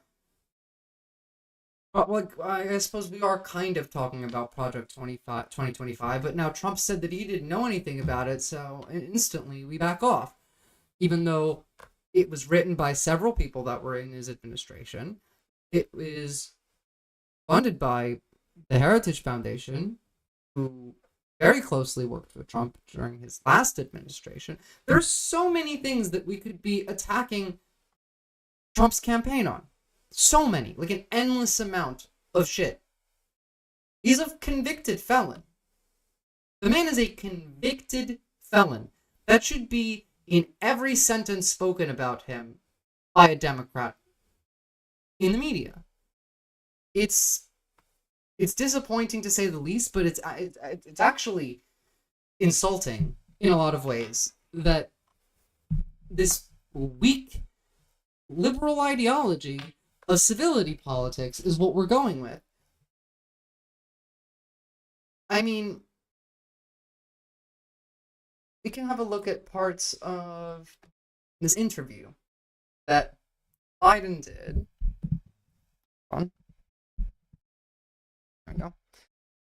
That Biden did with Lester. And it's now, he was at least mostly coherent in this interview, but you're going to see that there's not much in the way of an actual response to the GOP here. I'm just going to start at 4 minutes in. We don't need the intro. agenda. Yeah, the term is bullseye. It was a mistake to use the word. I didn't say crosshairs. I meant bullseye. Oh my fucking God. Don't apologize for using the word bullseye or crosshairs just because the man got shot at when you said that prior. Like, the argument here is that because Biden said put Trump in the crosshairs or the bullseye when talking rhetorically about policy, that is what this is in reference to. It's not about, he's not actually telling anyone to commit any violence. This is Joe Biden. The man is the least violent person that I can think of at the current moment. He's an old bumbling man. There's no connection here. And that entire accusation that this is an incitement of violence is bullshit. It's horseshit. It's a straight up lie. And to address it like this, like, oh, I shouldn't have, I'm sorry, it's weak. It's so weak. And focus on him. Focus on what he's doing. Focus on his policies. Focus on the number of lies he told in the debate. There's a whole range of things. Still stuck on the lies that Trump told in the debate. Just leave the debate alone. You could barely make a sentence. Of course Trump lied. Trump lies every time he speaks. Attack him on the specific lies. Don't just keep saying that he's a liar. Point out what he's lying about. Okay, I'm not the guy that said, I want to be a dictator on day one. I'm not the guy that refused to accept the outcome of the election. I'm not the guy who said that won't accept the outcome of this election automatically. You can't... Which, yes, that is true. Trump did say that. But, yeah. Only love your country when you win. And so the focus was on what he's saying and, the idea. But have you taken a step back and done a little soul searching on things that you may have said that could incite? Oh, shut the fuck up, Lester Holt. And including this conservative Supreme Court said we won. The idea of having a loyalty pledge from all the folks who are in a Republican MAGA, not all Republicans, but MAGA Republicans. Saying a loyalty pledge. I haven't seen any actual evidence of it, so I'm just going to ignore that bit. But honestly, it wouldn't surprise me, but I would think it would be for, like, the key group, like the inner circle. I'm not sure. They're insane. The GOP all just want to be monarchs, and they're playing civilization right now. Case then two things. One, what his health is. That was secure, number one. And number two, what happens from here on in terms of the kind of coverage that the president and vice president and former president and new vice president get in terms of, look, I've never seen a circumstance where you ride through certain rural areas of the country and people have signs there, big Trump signs with middle signs saying F Biden, and a little kid standing there putting up his middle finger. I mean, that's the kind of stuff that... You don't think that this might mean you should step down? Like obviously Republicans are gonna hate whoever gets replaced, but half of them think Biden is the Antichrist, or like 30% of them at the very least, the evangelical base. Why are you surprised by this? The things that he's focusing on already, we've skipped around, and every time I've randomly landed somewhere, he's saying some weak nonsense instead of what he should be. Inflammatory and a kind of viciousness. It's a very different thing than to say, look, I really disagree with the way he takes care of taxes, the way he wants a $5 trillion tax cut for people who are making a lot of money next time around. Doesn't focus on working class people. But those are policy issues, and we... Yeah, again, this is true. Obviously, Trump is going to cut taxes for the wealthy again, and that's going to come out of us. We're paying for that, obviously. However, policy is not what he should be focusing on right now. No one really cares about policy. He should be doing politics. Like, he should know this. The man's been in government since, I don't know, the Stone Age? Our history is a country that can thoroughly hash out those issues. And if you notice, what do I talk about with him? The policy issues where he's dividing the country. The policy issues that relate to democracy. Another question, if I can, about... Be more specific. Saturday, of course, the former president was wounded. One of his supporters died. A couple more people were seriously injured. Was this a massive security failure? I have had 2 meetings in the Situation Room with all the intelligence. Look, this was almost certainly a security failure. We went over the video ourselves. I don't know how the Secret Service didn't see this guy. I don't think that they purposefully let it happen, but they clearly fucked up. They should have seen him ages before he shot. I mean, he was on one of the only roofs nearby. Communities of FBI, Secret Service Center, and I people, a couple cops dying, hanging up, putting up a noose, a gallows for the former vice president. This isn't helpful. Everyone knows what January 6th is, and the people who would have been convinced by this have already been convinced by this, and the people who don't think that January 6th was bad will not change their minds. Focus on things that are more important. Talk about fucking Epstein. Talk about gun control. Talk about trans people. Like, these are real issues that affect real people's lives. Talk about the fact that this man wants to deport 13 million people, which would collapse the entire U.S. economy and would require something akin to internment camps. Focus on anything else. Just anything else. And somehow and then you say you're going to forgive people for that? You're going to pardon them? Of course he's going to pardon them. That was just a normal response? That is not... I have my entire career voted against and railed against and moved against the idea of violence is never appropriate. Never, never, never, never, never in politics. All right, I want to ask you about some other developing news today, if I can. Judge Cannon dismissed the documents case, as you may have heard, in Mar-a-Lago. Can I first get your reaction to... Yes, let's address that real quick. I'm going to cover that in another stream as well, hopefully this weekend or next week. Probably next week, actually. But the classified documents case was dropped. Judge Cannon claimed that Jack Smith was improperly appointed.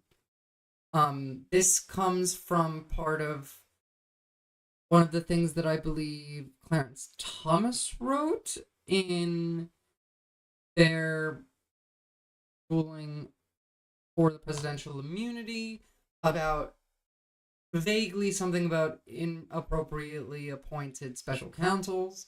And so Judge Cannon used this to dismiss the case.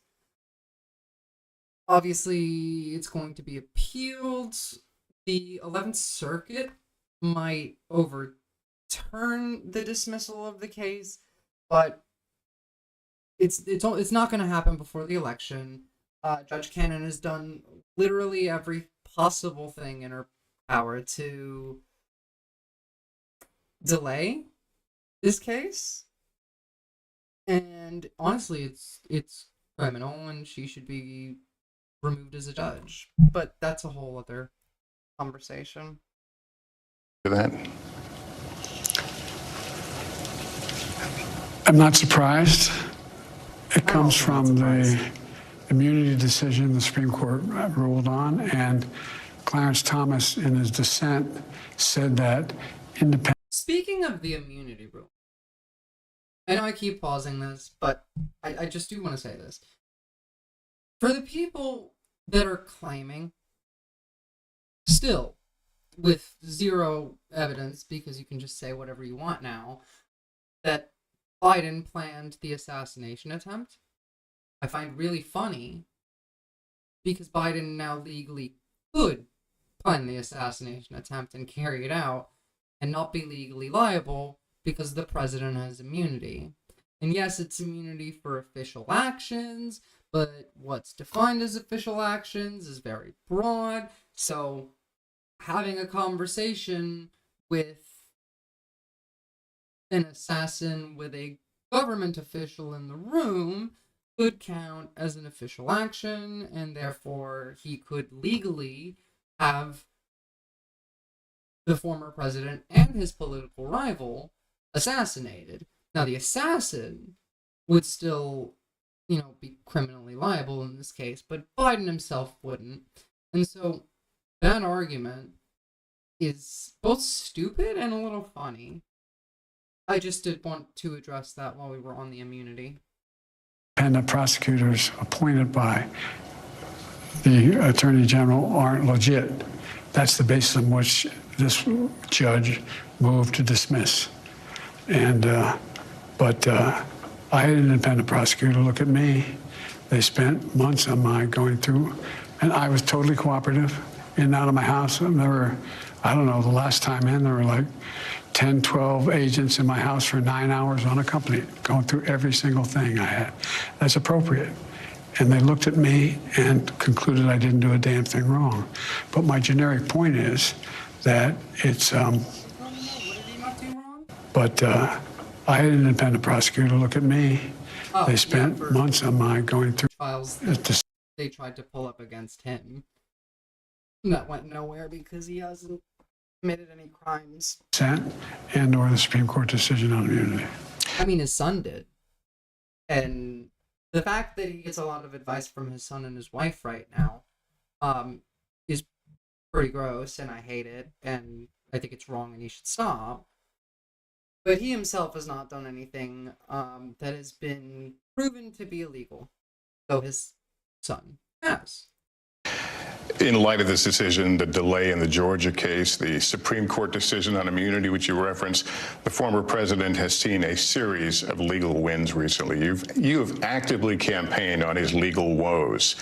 Can you do anything like that anymore? Of course you can. He's a convicted felon. Donald Trump is convicted of 34 felonies. Donald Trump was besties with Epstein. Donald Trump raped a 13-year-old girl. These are things that you can attack him on. Sure, I can talk about what I think is appropriate. I think the Supreme Court made a terrible decision. I think the justices he appointed have, in fact, been the most conservative. And I would argue, if you survey constitutional scholarship, they seem out of touch with what the founders intended. Before this violent turn of events over the... I don't even know what Biden really said there. Like, I kind of tuned out because he was talking, but I don't really think he said anything worth listening to anyway. Weekend, the talk, as you know, was about you and your future, if you should stay in the race.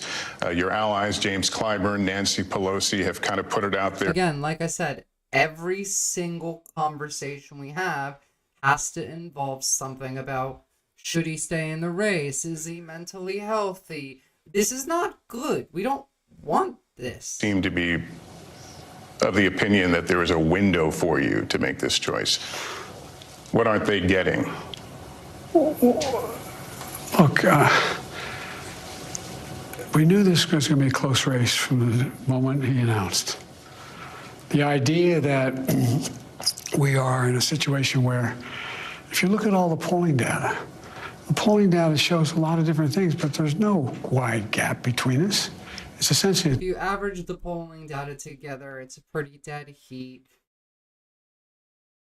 I don't think looking at the polls this far out really matter all that much. I mean, if there's a huge difference, there's a huge difference. But when it's between 4 points between the two of them, I believe, as last I checked, let me see, U.S. national polls, presidential,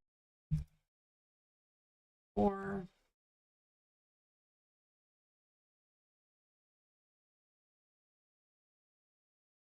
Yeah, so I see, oh, they did one for Harris on July 15th. So this is 538. Harris and Trump tied at 44. Biden 41, Trump 43.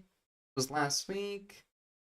50-51, 43-47, 42-44.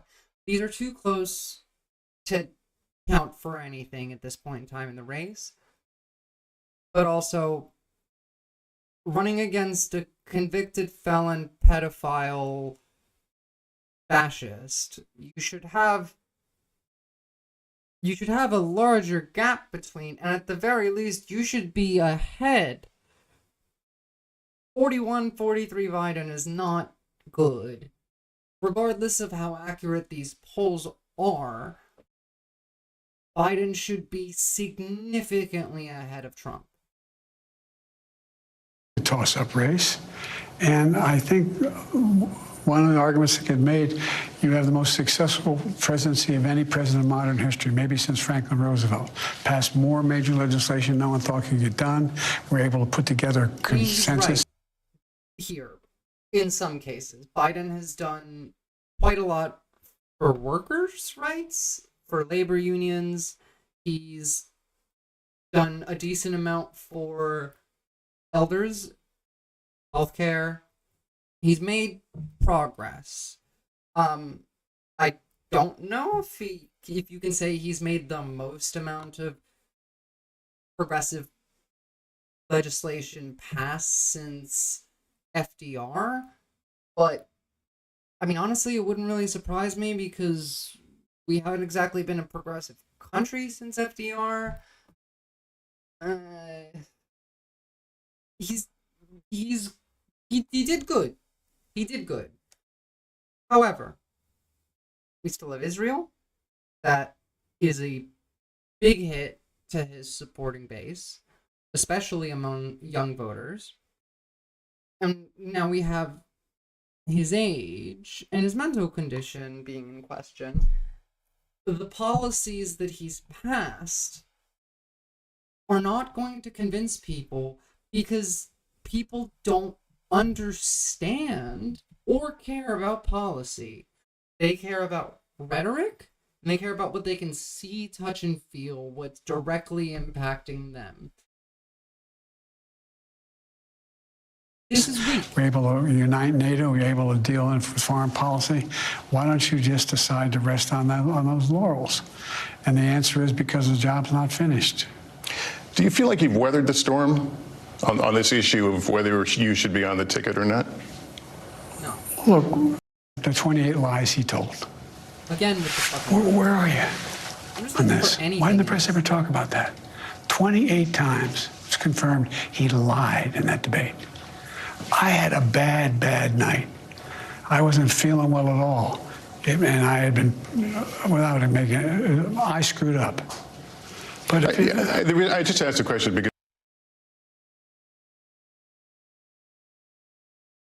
of course the media was not going to focus on the lies that Trump told, because Trump is constantly lying. Meanwhile, the President of the United States had a really bad night and screwed up and made international headlines for not being able to complete a sentence. Of course the media covered you. because the idea that you may or may not have seen what some of these other folks have seen, you're not on the same. I'd have to see. I was there. I'm old, but I'm only 3 years older than Trump. Number one. He's 3 years older than Trump, but Trump acts 10 years younger than him. At the very least, the man got shot, got up and went golfing. Biden needs to drop out right now. Number two, my mental acuity's been pretty damn good. I've gotten more done than any president has in a long, long time in 3.5 years. That's not what matters now. So I'm willing to be judged on that. I understand why people say, God, he's 81 years old. Whoa, what's he going to be when he's 83 years old or 84 years old? It's a legitimate question to ask. I want to ask you about, just shortly before you and I sat down, former President Trump named his vice presidential pick, J.D. Vance. What does that tell you, his qualities? What does that tell you about former President Trump's values in terms of who he will surround himself with in a next administration should he win? Well, it's not unusual. He's going to surround himself with people who agree completely with him. Say he's a fascist. Say Vance is a fascist. Talk about fascistic things that they've said. Have a voting record. I support him. Even though if you go back and listen to the things J.D. Vance said about Trump. Well, he said some things about you, yeah. Oh, no, well, he said something about me, but see what he said about Trump. What's with you guys? Say what he said. Why are you getting mad at the fucking media? What's with you guys? Your job is to convince the public. It's not the media's job to throw you fucking softballs. They're here to interview you, ask you questions, and get your opinion on the things that they're asking about. Your opinion on Trump, his vice presidential pick, their potential policies. Why are you saying, oh, well, you guys should look at the things Vance has said about Trump rather than me, when this is an interview about you, and it's your job to convince the American people that they should vote for you. You shouldn't, like, the fact that he's like, oh, what's with you not mentioning the, mention it yourself. Do it yourself. Come on, man. Look, man. The point I'm making is that J.D. Vance has adopted the same policies, no exceptions on abortion, making sure that he supports the new $5 trillion tax cut that Trump wants to give in the next administration, signing on to the whole notion of whether or not we're going to, he says there's no climate change happening. I mean, he signed on to the... Are you going to talk about immigration? How they want to deport 13 million people? Are you going to talk about queer people? Schools? Stochastic terrorism? To the Trump agenda, which he should if he's running with Trump. Mr. Trump has said he's giving you a chance to redeem yourself, basically the idea of engaging in another debate. We're going to have another God forbid we have another debate anytime soon. So this is Rachel Maddow at MSNBC reacting to bits of this. President Biden sitting down today with NBC News anchor Lester Holt in a combative and feisty interview. Lester, look, why don't you guys ever talk about the 28 lies he told? Where were you on this? Why doesn't the press ever talk about that? 28 times it's confirmed. Listens to his son or whatever. And his answer was as short as it could possibly be. Who do you listen to on deeply personal issues like the decisions whether to stay in the race or not? Pause. Me. Me. Look, I've been doing this a long time. The idea that I'm the old guy, I'm old, but I'm only 3 years older than Trump, number one. And number two, my mental acuity has been pretty damn good. I've gotten more done than any president has in a long, long time in 3.5 years. So I'm willing to be judged on that.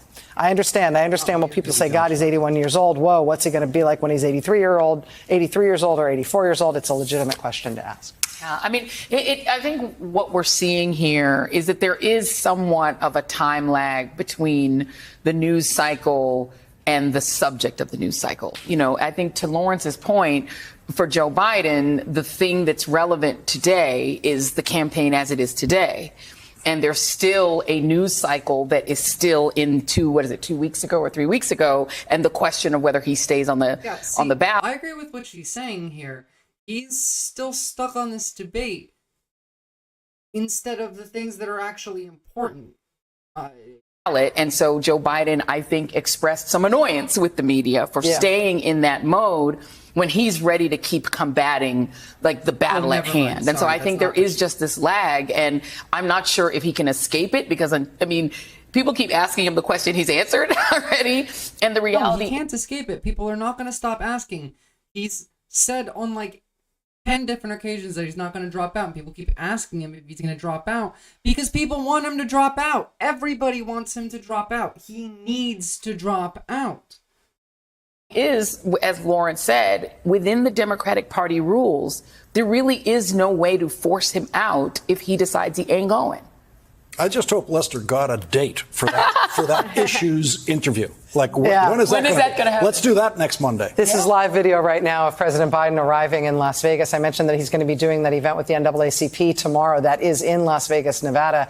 Again, the president and his campaign made the decision in the immediate wake of the shooting on Saturday night in Pennsylvania to take down all of their political ads and also to cancel all political events. That does not mean that the president cancels all events. He does lots of things as president that are on his official presidential schedule that don't have to do with the campaign. This NAACP event tomorrow and an event with Unidos US. Like, cool, go to these events. Lovely. But what's the point if you're not talking about any of the important things? Okay.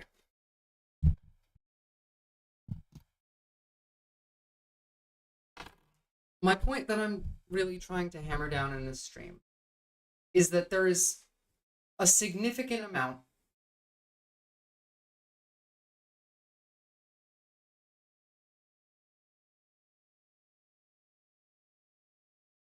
gotta get better batteries for that. The point that I'm trying to make is that there's a significant amount that we can do, that we can say.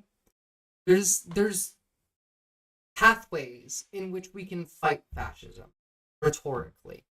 There are ways that we can call out Trump and the GOP that we are not doing because Democrats are too concerned with civility. Or they're weak, or they're stupid. I genuinely cannot think of any other option. Aside from they're complicit, but I'm not going to go into the conspiracy theory that the left and the right politically are working together to control. It's just, obviously they're both bought out by the same corporations, but there's a massive, massive, massive, massive difference between Democrats and Republicans as a party. We should be talking about gun control. We should be calling out Trump for being friends with Epstein. We should be talking about the fact that he's a convicted felon. What we shouldn't be doing is letting Biden stay in the race. He needs to drop out.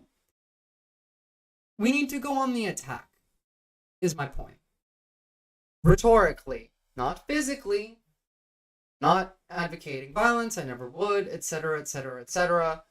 I'm saying this because I know someone's going to say something about it, but we can do better. Our elected officials can do better. Biden is weak, and we deserve better. Trump is a fascist.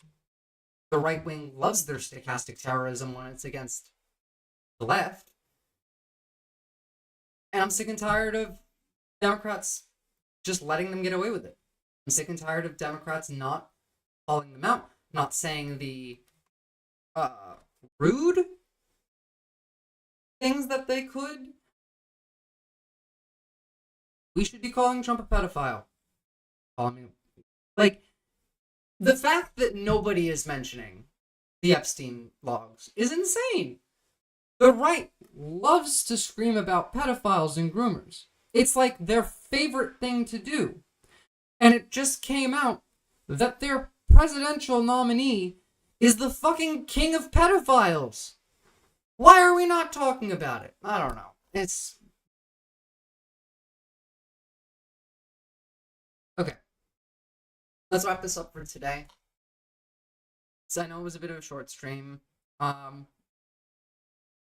will get into a rhythm and a schedule once I'm done moving. Like I said, I'm expecting mid to end August to have a consistent stream schedule. I'll work that out with you guys. Feel free to join the Discord and throw in some suggestions. Like and subscribe. I will be doing another stream 100% guaranteed next week. I wanted to have this stream be about something else, but then the news cycle changed and this was quite pressing. We needed to talk about the assassination attempt and the aftermath of it. Assuming no other crazy, wild occurrence of news happens in the next week, I want to go over the Republicans' platform that they're running on for 2024, and I'm not talking just about Project 2025, I'm talking about like the officially released Republican platform, but we will also go into Project 2025 in that video.